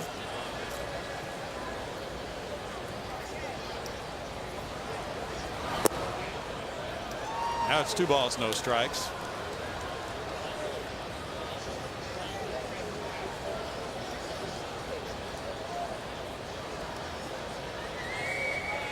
There is a new catcher in the game.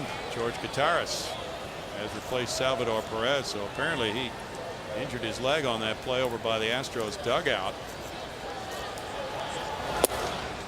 Royals have to be holding their breath there collectively because he has done a whale of a job with the bat, certainly for Kansas City this season. Perez is a solid catcher. Gutierrez has hit well in the past, but this year he is 2 for 15, so very little playing time for George. Grossman takes a 4-pitch walk. Robbie's thrown 14 of those. Create memories, save money, and have fun with the Astros and baseball here at the ballpark. No matter what your special event will create an experience your group is sure to remember. Call 1-877-9-ASTROS or visit Astros.com to find out more. All the folks up in the suites, they are watching a 6-4 ball game, or not. Maybe just enjoying some food. Baseball in the background is the soundtrack of their lives. Somebody told them they're on TV. Now Jose Altuve, now that they're watching, we'll try to get a hit for him. He's 0 for 2 with a sac fly. Fouled away, strike one. Well, it's unfair to say they weren't watching just because they were turned away. They have TV monitors all over that suite. Have you seen the mirrors in that place? No. They can watch from any angle.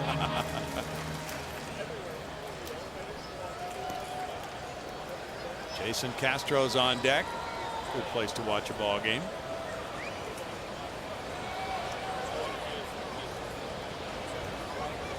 Well, it's been a busy day for Reed Ryan. Huh? First real day on the job, so to speak. He was named at the press conference on Thursday, but now with the team back home, first game day opportunity for Reed, and he'll be out and about. You'll be seeing him out in the community quite a lot. How about the buzz Reed Ryan has created just immediately here in Houston? Yeah. And even nationally.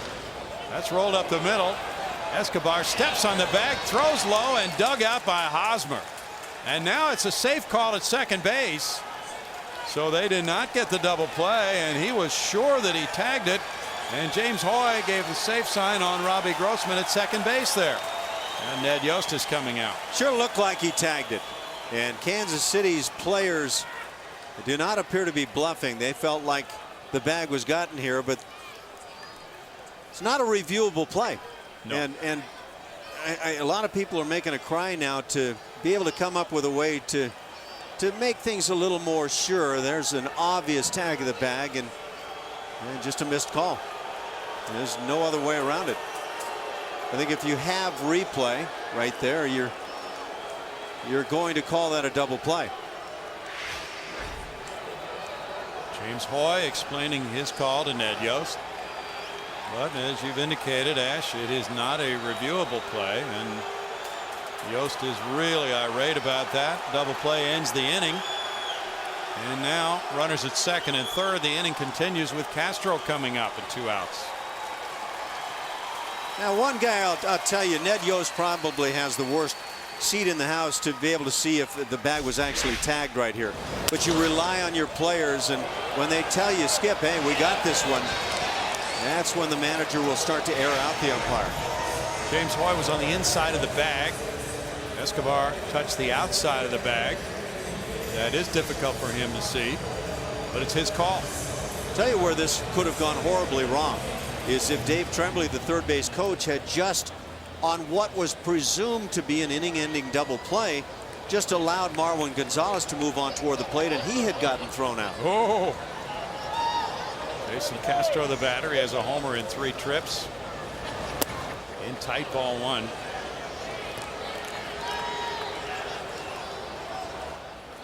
Third base coach has a lot of responsibility on him. Dave Tremblay is a man about town in terms of Major League Baseball. He has been around. Dave wants Robbie Grossman to take a little bit bigger lead at second. 2 outs in the inning. Gutierrez has been errant with both of these first 2 pitches to Castro, inside and now outside. 2 balls, no strikes. After coming up with the Astros, Juan was then traded to Arizona after the 07 season, along with Chad Qualls and Chris Burke, for Jose Valverde. Valverde served the Astros well. It's 3-0. Gutierrez for a while was the closer for Arizona. In 2010 he had 15 saves and 17 tries, but since then he's had a hard time staying healthy and productive. He was on the 60-day disabled list with right shoulder inflammation in 2011. They're going to put him on, aren't they? I was just going to say, he's got a closer's arm. There's no question there. Sorry for dancing in your space. Not a problem. You're allowed in your space anytime, Paul. Especially if you can dance. Bad lows, and I can't. We never stop improving, and neither does J.D. Martinez. Let's see what J.D. has going on here. Last road trip, he was a hot guy. 6 for 18. 333 the batting average. Previous 7 games obviously cold, and so he would love to stay hot now as he comes back home. Well, he's hit the ball on the ground all 3 times so far. Now Gutierrez, who fell behind Castro quickly after walking Grossman, will be looking for strike 1. Fly ball right field. Francoeur backing on it to end the Astros 6th with no runs. There was a hit, and there were 3 men left. After 6, it's 6-4.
That is brought to you by the Chipotle Chicken Club Combo. It's back for a limited time at Jack in the Box. Try one today with fries and a drink for just $4.99 plus tax. Interesting game tonight. Through 6, it's 6-4 Houston. A battle of 3-run homers in that 4th inning. Now Robbie Grossman moves from center field to left field. Brandon Barnes comes in the game to center field, and he replaces J.D. Martinez, who was 0 for 4 as the left fielder. And J.D. made that final out here in the 6th inning. So at this point, after 6 innings, Bo Porter goes with his defensive team, so to speak, in the outfield and tries to protect this 2-run lead with Dallas Keuchel coming out for the 7th. Bo, like many managers, has talked about offense early, defense late, and Brandon Barnes just continues to prove himself as an outstanding center fielder and a very fine throwing outfielder. Dave Clark positioning those outfielders, and the first pitch is ball 1. Jason Castro had that flinch that I think we all get when we watch a pitch like that not being called a strike. Yeah. Elliott Johnson rips a line drive, and Grossman is there. Whoa, looked like the lights may have been a problem for Robbie after just moving over from center. That one pretty well hit for out number 1. And I bet Robbie's thinking to himself at some point, what, and people say the corner outfielders have the easier job. Put me back in center in a heartbeat. You don't deal with those lights. True. Different perspective, different lighting. It's a nice play staying with it. Yeah, you pick up the baseball out of those lights. That's tough. Lorenzo Cain is the name, and there's ball one. He's 0-for-2 with a walk. Of course, I didn't mean you, Brownie. No, well, because I know you could make that play. You know, you put any average person out there. We all watch on TV. Well, I could catch that fly ball. All right. Let's try that. Challenging game, and let's try that. It gets tough when you get down there on the field. 1 ball and 1 strike to Cain. Can you really? Can you hit a major league pitch? Well, there's plenty of professional athletes would love to get that chance to step to home plate and see what it's all about. And we've seen many step in during batting practice, and it doesn't quite look like the same game. Paul Clemens and Wesley Wright are at work. With Dennis Martinez, the bullpen coach, watching. Inside for Keuchel. Luke Hochevar working for Kansas City. 2 balls and 2 strikes.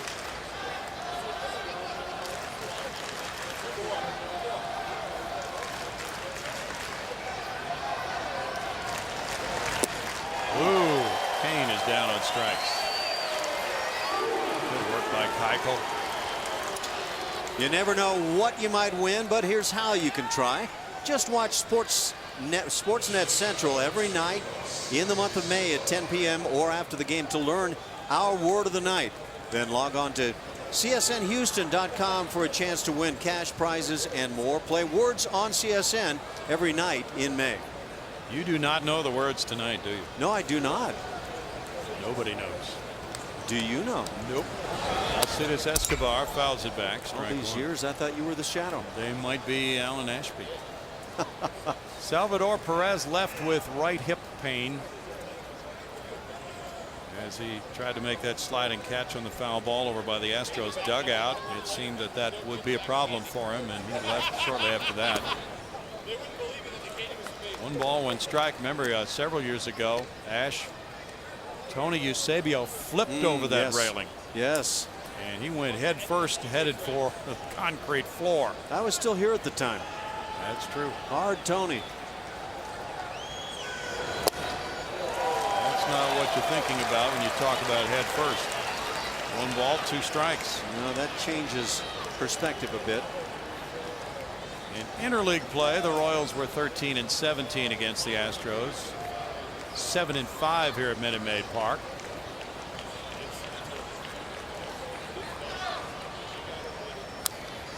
Top foul, still 1-2, and Keuchel's into bonus time, but he's thrown 88 pitches. He's been efficient with those 3 double play balls. The Royals have left 4. The Astros have stranded 7 tonight. Dallas Keuchel going for his first win of the season. He pitched very well here against Texas May 10th. 6 innings, 2 runs, got a no decision, got 13 ground ball outs in that one. 2-2. Guys like Harrell and Keuchel, who can get the ground ball outs, are playing into the strength of this Astros defensive team.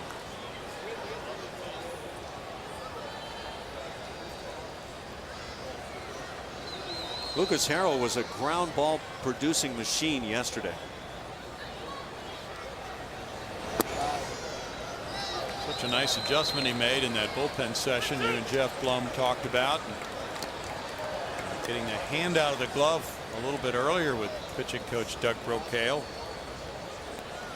That led to apparently a lot more movement, and it was working very well for Lucas Harrell. Well, he got the ball down a lot more consistently. I know that. Into right field, and a hit for Escobar. Keeps the inning alive for the Royals with Gordon coming up. It's just simply a matter of how much is left in the tank for Dallas Keuchel. That's the major decision Doug Brocail and skipper Bo Porter have to evaluate here. Their bullpen is ready to go. And the call goes out, maybe to check on Paul Clemens and Wesley Wright. Well, we're kind of looking at that scenario that I was talking about. Do you leave in or call in a lefty to face Alex Gordon late in the ball game? And Bo Porter's going to stay with the lefty for this cause, but if you look at the numbers, Alex Gordon is far better this year against left-hand pitching than against right. Tonight against this left-hander, he has singled in and then grounded out and then walked. 1-0 to Gordon.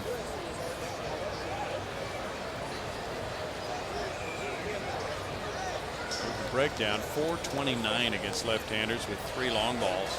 And you can add to that with that first inning single. Gordon lines one up the right field line. That's foul.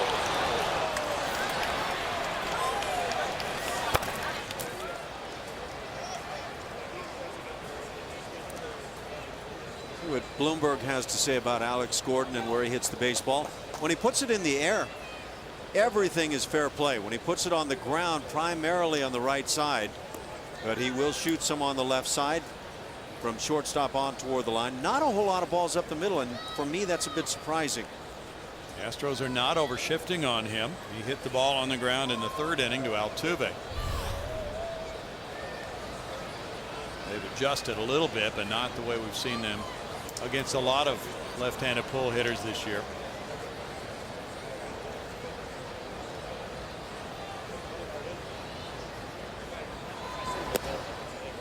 It's a 2-ball 1-strike count. Well, Gordon is making an early bid for his first career All-Star appearance. Had a 4-hit game yesterday. That was the 9th of his career. Again, the 9th, 3rd in batting average in the American League at .343. He's a 2-time Gold Glover. He takes that one, and it's ball 3. Big pitch coming for Keuchel, leading by 2 with a tying run at the plate. And Billy Butler on deck, so it's quite conceivable that this is Dallas's last hitter of the night. Gordon just doesn't budge against the left-hander.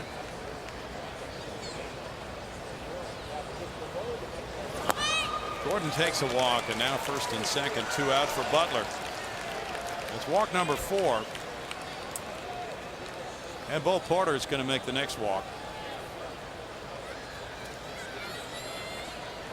It was interesting. Bo signaled to the home plate umpire just as he came out of the dugout, and I don't know what that might have been about. Looked like he was simply calling time, but maybe the home plate umpire was looking down, and that's why he tried to get his attention that way. That's going to be the move. Dallas Keuchel leaving this game after 96 pitches, in a position for his first win as an Astro this year after winning 3 last year. The fans really appreciative of Keuchel battling tonight, and he's had constant traffic. He had a 1-2-3 inning in the 3rd. That's the only one of those he's had all night. He leaves with a 6-4 lead and 2 men on base, and we'll be right back.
Remind you that the Astros will continue the series against these Kansas City Royals tomorrow and Wednesday. And this 8-game homestand will also feature matchups against the Oakland A's and Colorado Rockies. Call 1-877-9-ASTROS or go to astros.com to get your tickets right now. Brownie, back to you. Thank you, Bart. Good to have you with us tonight. Dallas Keuchel has done a solid job. 6 2/3 innings, 9 hits, 4 runs. He's regrouped after allowing the 3-run homer in the 4th to Miguel Tejada. Ash. Really did, and I thought he again now his 3rd start of the year, a 3rd credible start. I think in the back end of the rotation he gives the Astros a nice chance. He gives way to right-hander Paul Clemens in his rookie season. He has had some very fine performances. He's 1-1 with an ERA of 4 and a WHIP of 1.04. Been hard to hit. 21 hits in 27 innings, walking 7, fanning 19. So just a shade over 1 base runner per inning. That is outstanding. And his last outing was Friday at Pittsburgh. He worked 1 scoreless inning in that one. Last Monday at Detroit, he worked 3 scoreless innings, did not give up a hit. Now he inherits 2 runners. He's inherited 6 runners. Only 1 has scored this year, but it's Billy Butler, always dangerous at the plate. He's 0 for 2 with a walk.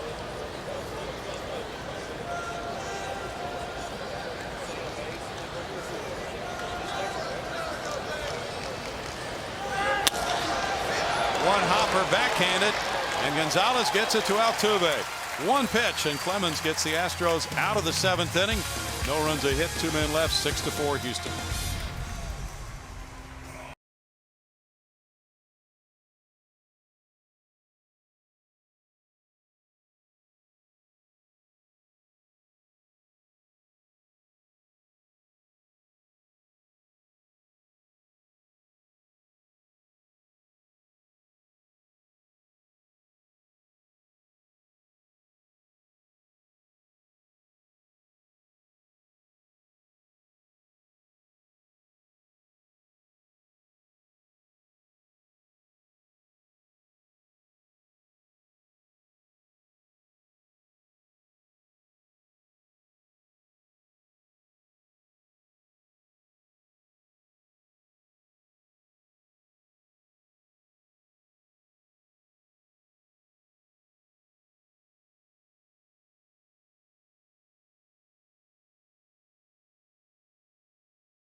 Live coming up right after this one. A lot coming yet tonight right here on this station. Meanwhile, Orbit having some fun as Luke Hochevar warms up. Hochevar with no decisions, an ERA of 1.17, is having quite a year of it with that WHIP of 0.85. Well, they've been counting on him for a long time. He's a former #1 pick, #1 overall. That WHIP, as you mentioned, Brownie, would indicate right away that he's had great success to this point. This was an arm, and is an arm, that the Royals thought was going to be very special at one time, and now out of the bullpen rather than as a starter, it's turning out to be that way. This Kansas City bullpen has been among the best around with a 3.07 ERA. That's 3rd best in the American League. Recently with some blown saves. Hochevar, who had been in that rotation last year, was 8-16 with a 5.73 ERA and 32 starts. And now just trying to keep this game within reach for Kansas City as he enters and faces Chris Carter in the 7th. Carter hits it out of play. There's strike 1. Carter's been on twice with a walk and a single. Yeah, you mentioned the 32 starts a year ago, 31 the previous season. So a real workhorse as a starter, but the ERAs would indicate that he wasn't overly successful. Now working out of the bullpen, just a complete turnaround. Of course, only 15 in the 3rd innings to this point. Long season still to go. 100 innings pitched for the Royals bullpen, fewest in the majors. Well, they bolstered their rotation, and that has really paid off. Sounds like Ned Yost, a former catcher, the current manager for the Royals, probably has that Larry Dierker mentality of, look, I want you guys to get deeper in the ball game, and let's keep this bullpen fresh early on, and hopefully that helps us in the second half. It might really pay off. Big game. James will be going Wednesday night. Wade Davis tomorrow night for the Royals. That's James Shields Wednesday night. Fouled away 1-2. Shields has been very good. And Davis has a lot of potential. He's 3-3 with a 5.98 ERA, so not quite with the kind of ERA that they would probably welcome in Kansas City. But nonetheless, with Hochevar sliding from the rotation to the bullpen and Bruce Chen doing that same thing, it would seem that their depth of their entire staff has improved, and it's a staff with an ERA of 3.54 coming into this game tonight.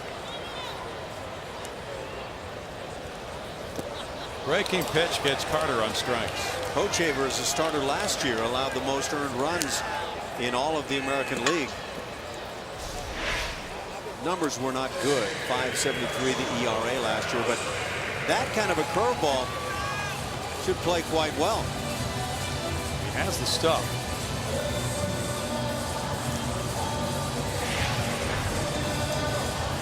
J.C. Gutierrez in one inning allowed no hits, no runs. He had 2 walks, no strikeouts. That's strikeout number 3 for Royals pitching tonight. Carlos Pena has been on all 3 times with a double and a pair of walks. Hochevar should be strong. He hasn't worked in a week. May 13th against the Angels, a save, 3-inning save. Here's ball 1.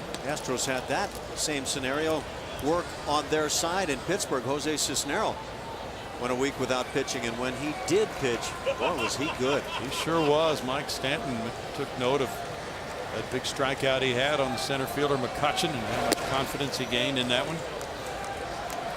2 balls, no strikes.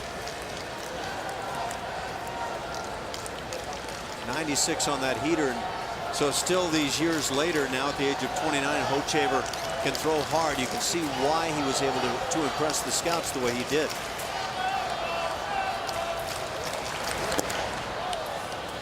It's 2-1. He was the first pick in the '06 draft from Denver, Colorado, and the University of Tennessee. His father Brian played pro basketball for the '79 Denver Nuggets. His mother Carmen played basketball and volleyball at Southern Colorado. His sister Brittany played pro volleyball in Puerto Rico. She was an All-America at Long Beach State. Ground ball. There's Hosmer taking it, and it's out, number 2. His brother Dylan pitched at the University of Tennessee. Join us this Friday, May 24th, for the next big and bright Friday night. The Astros take on the Oakland A's at 7:10. 10,000 fans will receive an Astros koozie.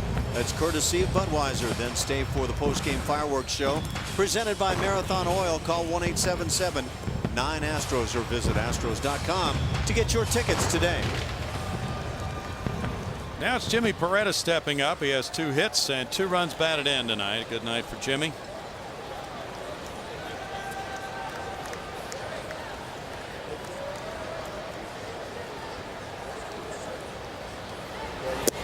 Here's strike 1. Well, Hochevar was the man drafted first in '06. Who's going to be the man drafted first in 2013 when the Astros are on the clock June 6th?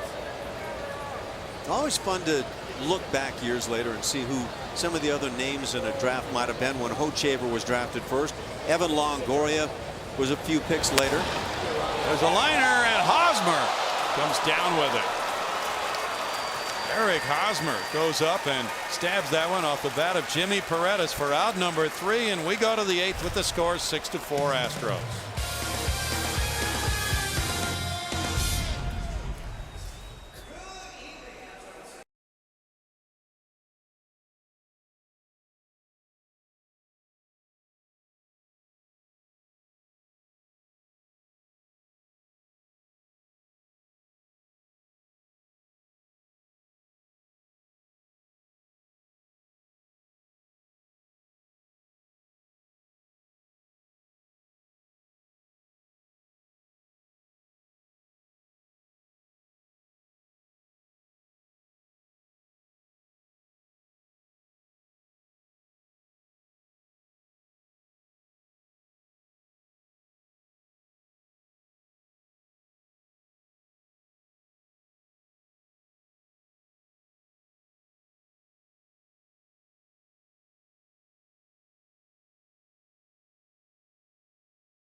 Astros. Hey, come out to Minute Maid Park this Saturday, May 25th for the annual Bayou Bash presented by Louisiana Association of Convention and Visitors Bureaus with a special thanks to Budweiser. First pitch against the A's is 6:10, but make sure you get out here early because there's going to be live music, crawfish, and a lot more. Call 1-877-9-ASTROS to get your tickets right now. And again, that's May 25th, guys. Back to you. Are the Bash brothers going to be here, Bart? Well, if they aren't, they should be. I agree. Wesley Wright comes in. George Gutierrez, who is the first batter, is 0 for 3 lifetime against Wesley, who in his 18 and a third innings has an ERA of 2.95. Paul Clemens got an important out in the 7th inning, getting Billy Butler on one pitch to bounce into a forced play. And now George Gutierrez, who entered for the injured Salvador Perez, makes it lefty on lefty, so very much advantageous for the Astros not to have to face Perez here. Of course, they probably wouldn't be using Wesley Wright, but who knows? He's been effective against right-handers in the past. There's ball 1 to Gutierrez. Wesley Wright has had issues a couple of times so far this year hitting that left-hander that he's brought on to try to get that immediate out in the ball game. That's true. That has happened a couple times lately.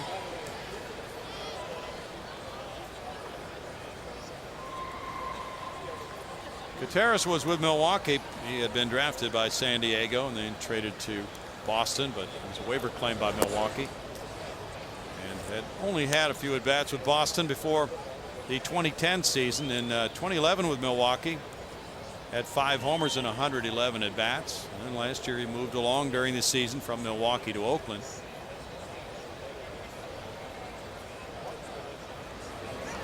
Just 13 at bats this season for Gutierrez. He works the count to 3-1 now.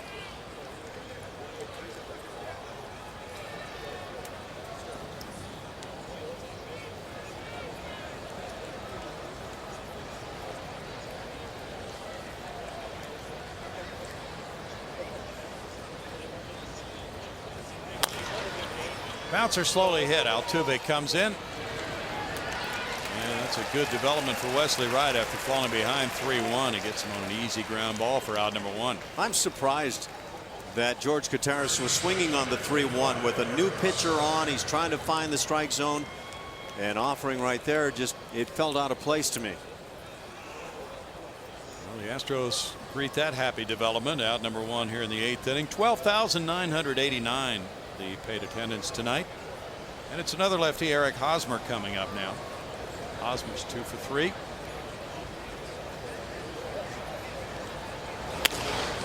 Jammed on that one, flips it over third base, and it's looked like a double into the left field corner. Robbie Grossman picks it up. Hosmer in with a 2-base hit, his 3rd hit of the night. Hosmer with 12 runs batted in for the season coming into this game, might be into a breakout type part of his year. He was certainly stone cold when the game began. That would have been a tough double right here, kind of that flare that eats up a hitter. Tough to take had it been right on the heels of a leadoff walk. Yeah.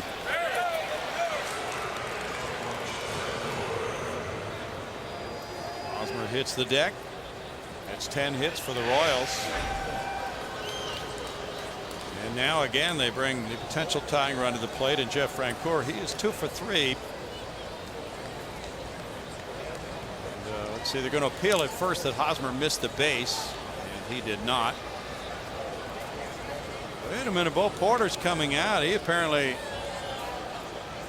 wants a little more attention paid to this. Bo saying, don't listen to anybody in the dugout. I'm here to talk with you. Well, those players, especially the guys who are on the rail outside first base, really watch for that to see if the Royals base runners step on the bag. So one of them may have passed it down the line, and they felt that he missed first base. Now Bo Porter's going to go out. Let's take a look at this. We get the definitive word, and he hit it. Yeah. And he hit it quite well. In fact, you're supposed to hit just the inside corner, and he got corner and then some. Well, that's going to evolve into a pitching move now as Wesley Wright comes out of the game.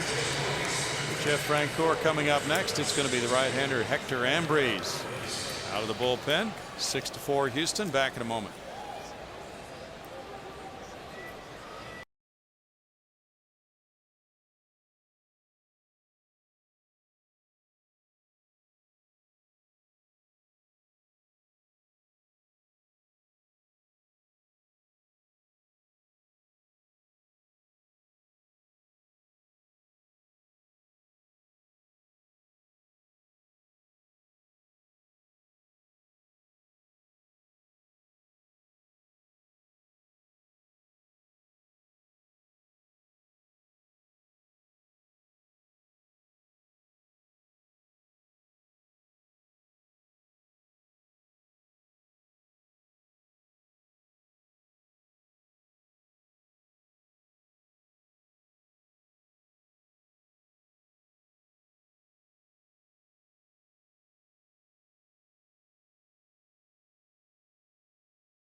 Eighth inning and a pitching change with Hector Ambrose coming on. Some of you watching this game right now don't have CSN in your own home.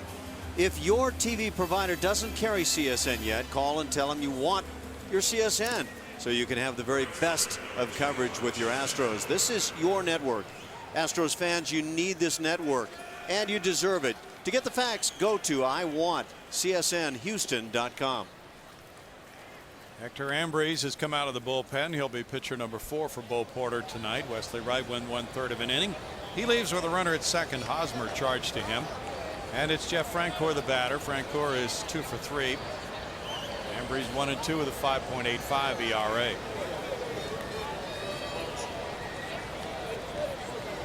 Ambrose pitched in yesterday's game, 1 hitless inning in the 1-0 loss at Pittsburgh.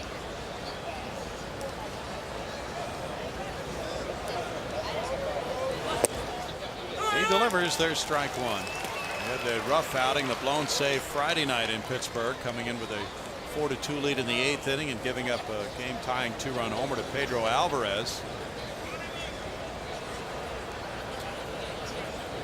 Astros losing that game Friday night 5-4, winning the game Saturday in 11, and then losing yesterday 1-0. So they've had some tough setbacks lately and hoping to put this one into the win column and move on. 1 ball, 1 strike with Hosmer the runner.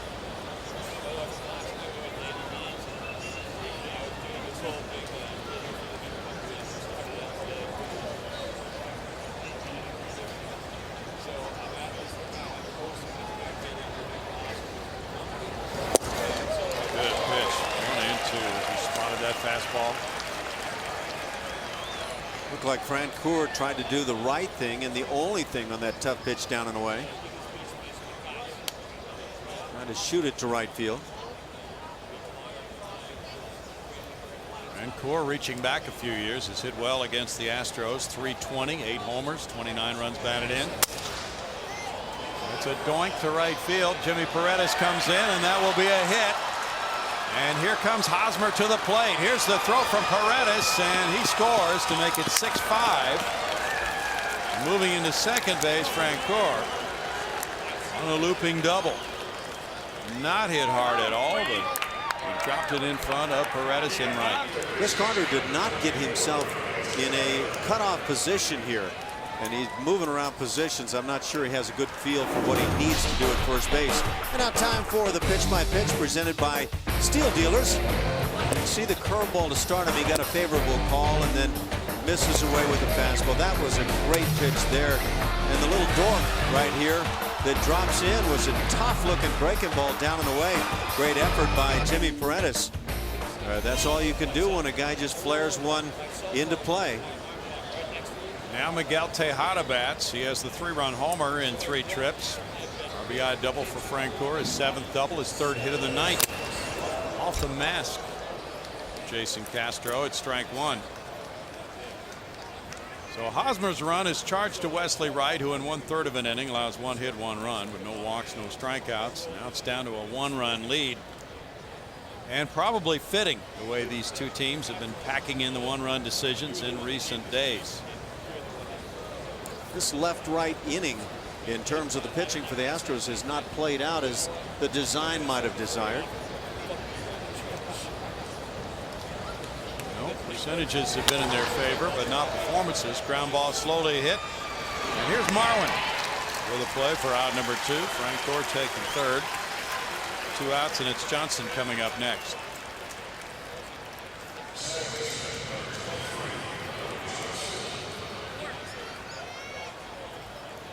Big out obviously to get right now. Hold the ball game with the lead and get it into the hands of Jose Veras with at least a 1-run lead. Elliott Johnson, a switch hitter, will bat left now.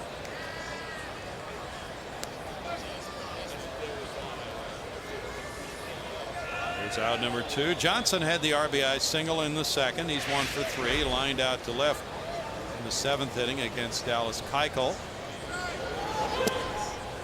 He gets a breaker for strike 1 from Hector Ambrose. Johnson has a left-handed batter, just 4 points higher than his right-handed hitting performance.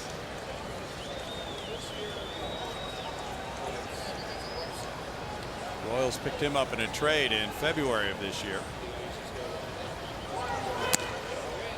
His value is as that utility infielder and a guy who could steal some bases. He runs very well.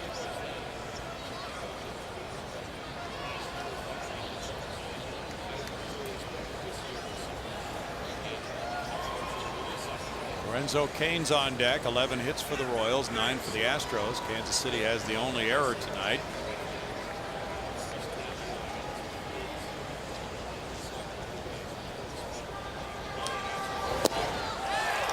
Good placement there by Ambrose. Makes it 1-2 now.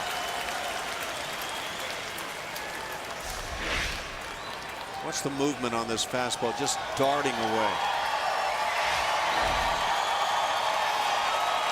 Hector, 28 years old, from Orange, California, trying to snuff out this Royals rally in the 8th inning.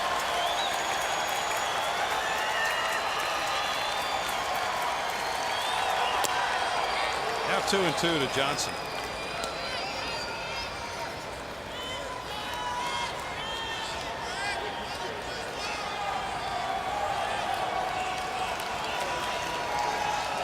Hector was drafted by Arizona, taken in the Rule 5 draft by Cleveland. The Astros picked him up as a free agent last June.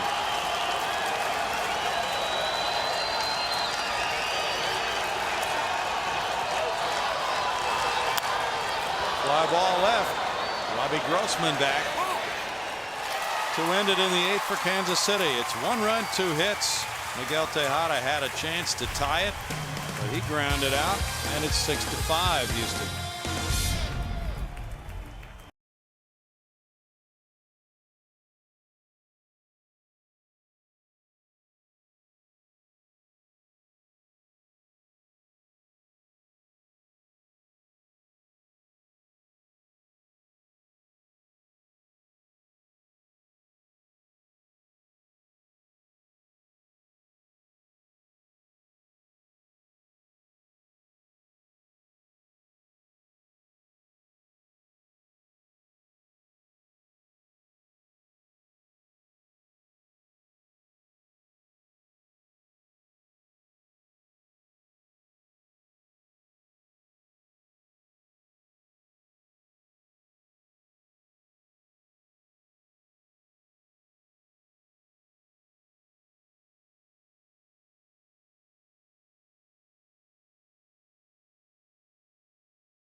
Miller Lite, Matt Dominguez 3-run homer, 4th inning, gives the Astros the lead again, 6-4 after Miguel Tejada had hit a 3-run bomb in the top of the inning.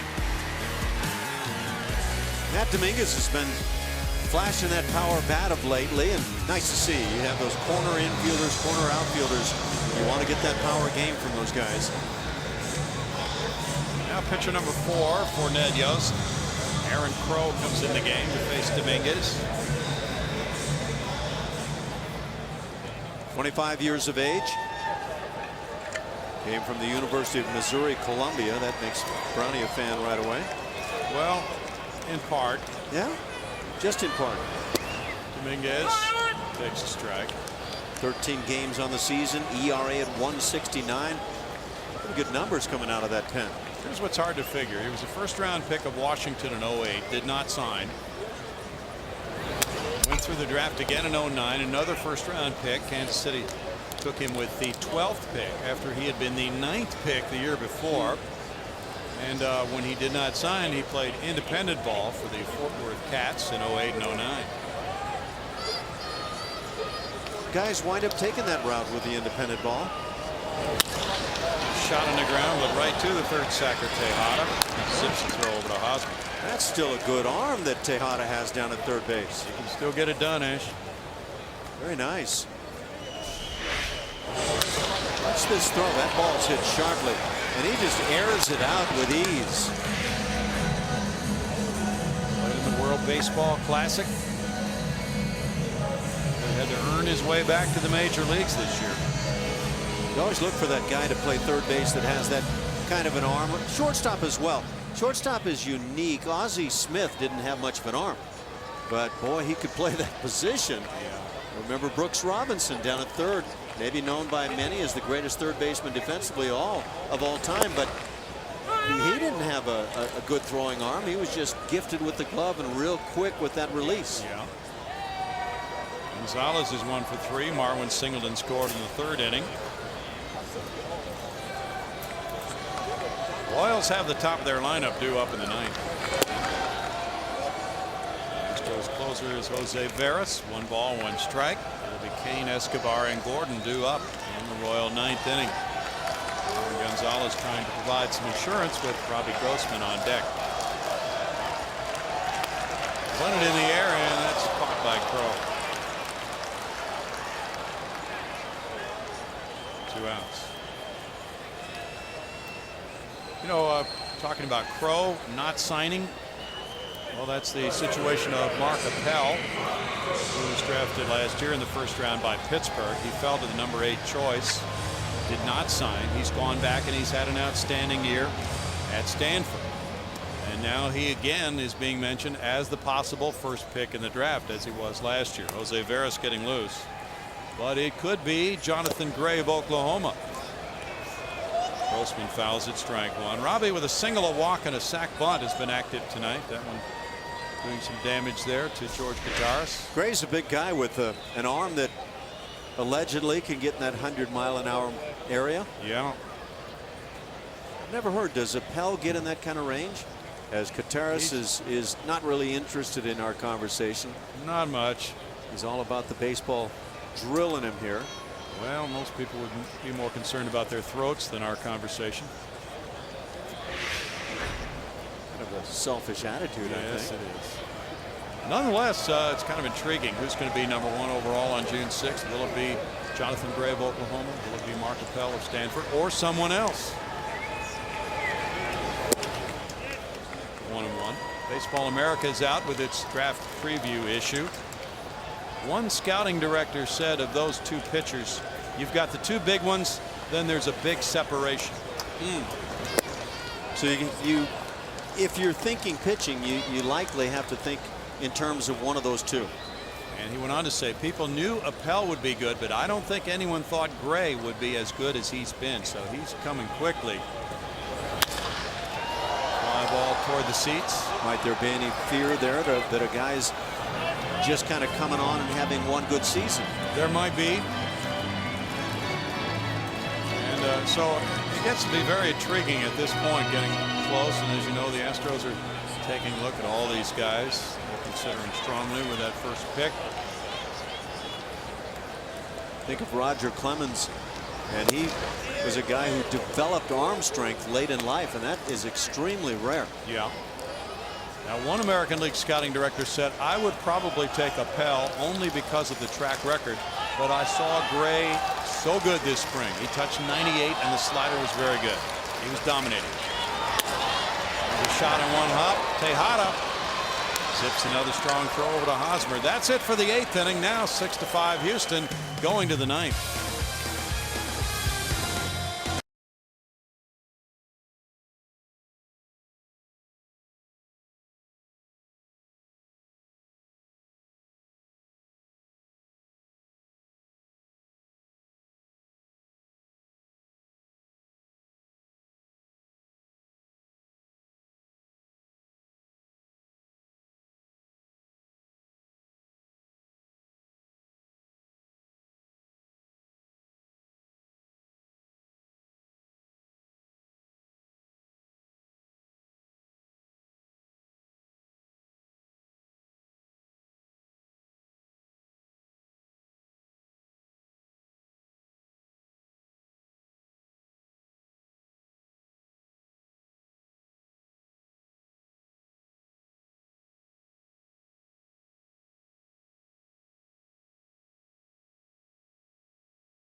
of this series with the Royals. Pre-game live starts at 6:30 p.m. only on Comcast Sportsnet. Ash. Let's take a look at tomorrow's pitching matchup, brought to you by Chevron. Care for your car.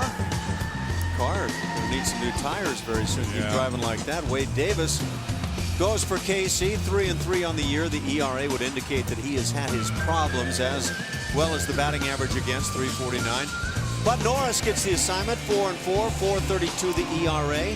And Bud has yielded a 2.96 batting average against, but Bud has really been better than those numbers would indicate, at least to my eye, what I've watched this year. Well, we'll take your word for it, because we know you are a man with great expertise. There is Trevor Crow in right field. My eye could not miss, right? But as a driver, you know, that Chevron car kind of sounded like when you leave the parking garage after a home game. Yeah, but the engine is well tuned. His tires are going to pay the price. Jose Veras 0-2, 6 for 8 in saves, and he's in a one-run save situation here. Hector Ambrose worked 2/3 of an inning. He allowed 1 hit, no runs, with no walks, no strikeout. Pitcher number 5, Veras, goes to work, and so does Lorenzo Cain. He's 0 for 3 with a walk.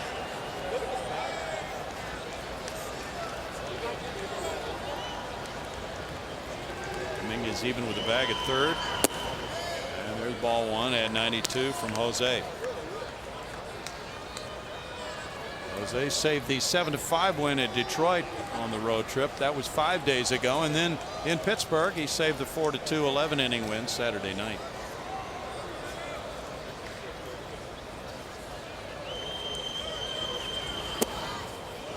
Wow.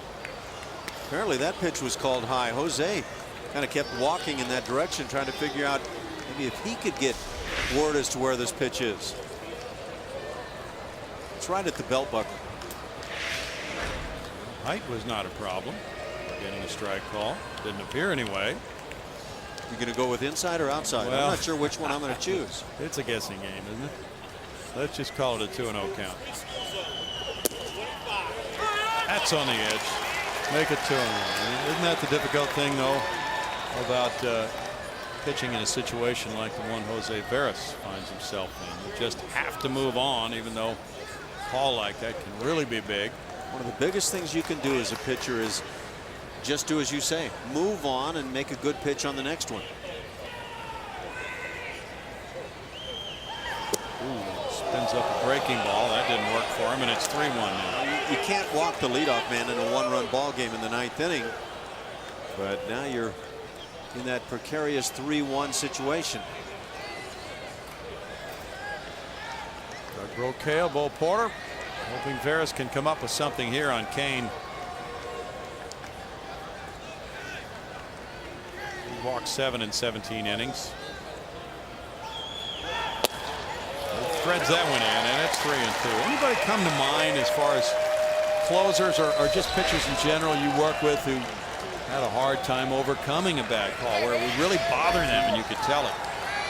You know what my gut reaction as an answer to that question is? Guys who didn't last very long. Yeah. And names you wouldn't really have on your tongue. Sure.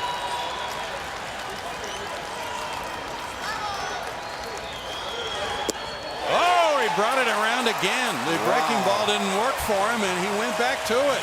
3-2, leading off the 9th inning in a one-run ball game, and he comes with that. There is not a hitter playing in this game was going to look for this pitch right here. I am sorry. That is impressive. Looked like even Jason Castro was a little bit surprised at the last moment. That's some confidence. Wow. One out now. Escobar batting. Escobar's 1 for 4. That was a surprise. And ball 1.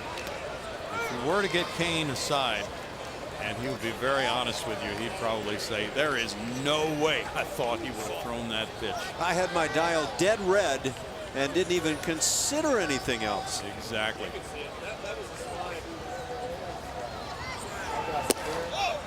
Veras missing there, falls behind Escobar now 2-0. And this is a tight wire act, 2-0 on the first 2 hitters.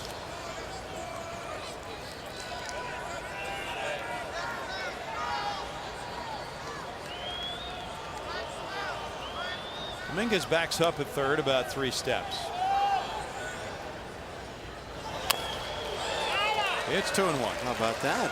Alcides Escobar swinging on the 2-0. Of course, as a leadoff man, you would definitely expect to take there. With 1 out, maybe you're looking for that cripple fastball that you can hit the double with. Escobar walks it off.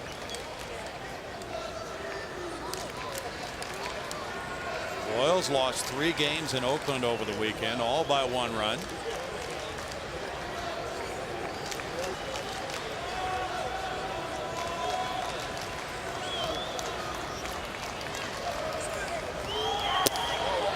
Now 3-1 to Escobar.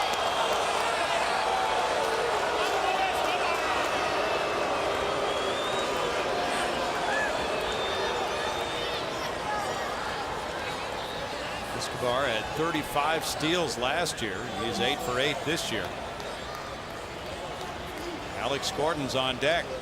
So you put him on, and that running game potentially becomes a big part of the inning. Right, 2.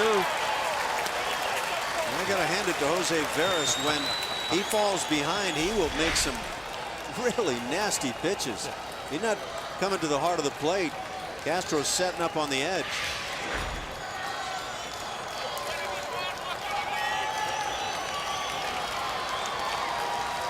Big pitch coming for Jose Veras now on 3-2 and 1 out to Escobar.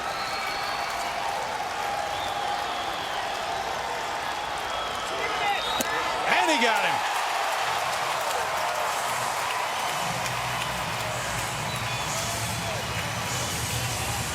Houston Astros baseball on Comcast Sportsnet is brought to you by Southwest Airlines. Find our fares online only at southwest.com. And by Progressive. Visit progressive.com today. 2 outs in the 9th inning. And Veras, who fell behind both hitters, 2-0 and then 3-2. Struck out Kane, struck out Escobar. Now it's Gordon. For Jose Veras, the action pitch is at 3-2. So we just start Gordon at 3-2. Might as well. A single and 2 walks for Alex. 345 batting average.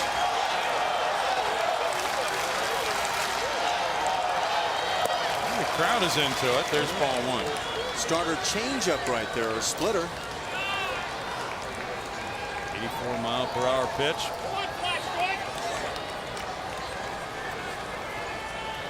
Well, the Astros would love to secure this one and then start a really nice homestand.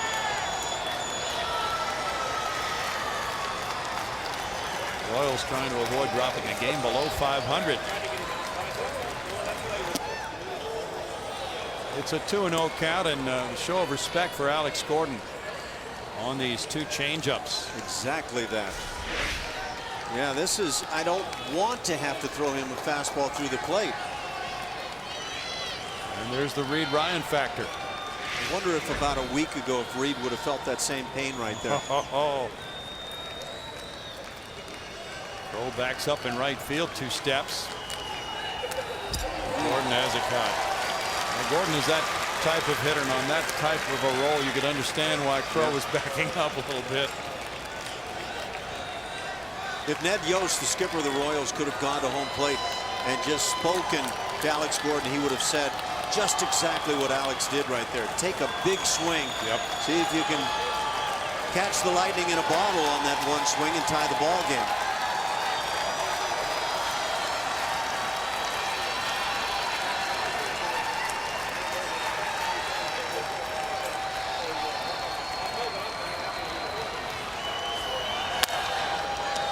Hit to first base.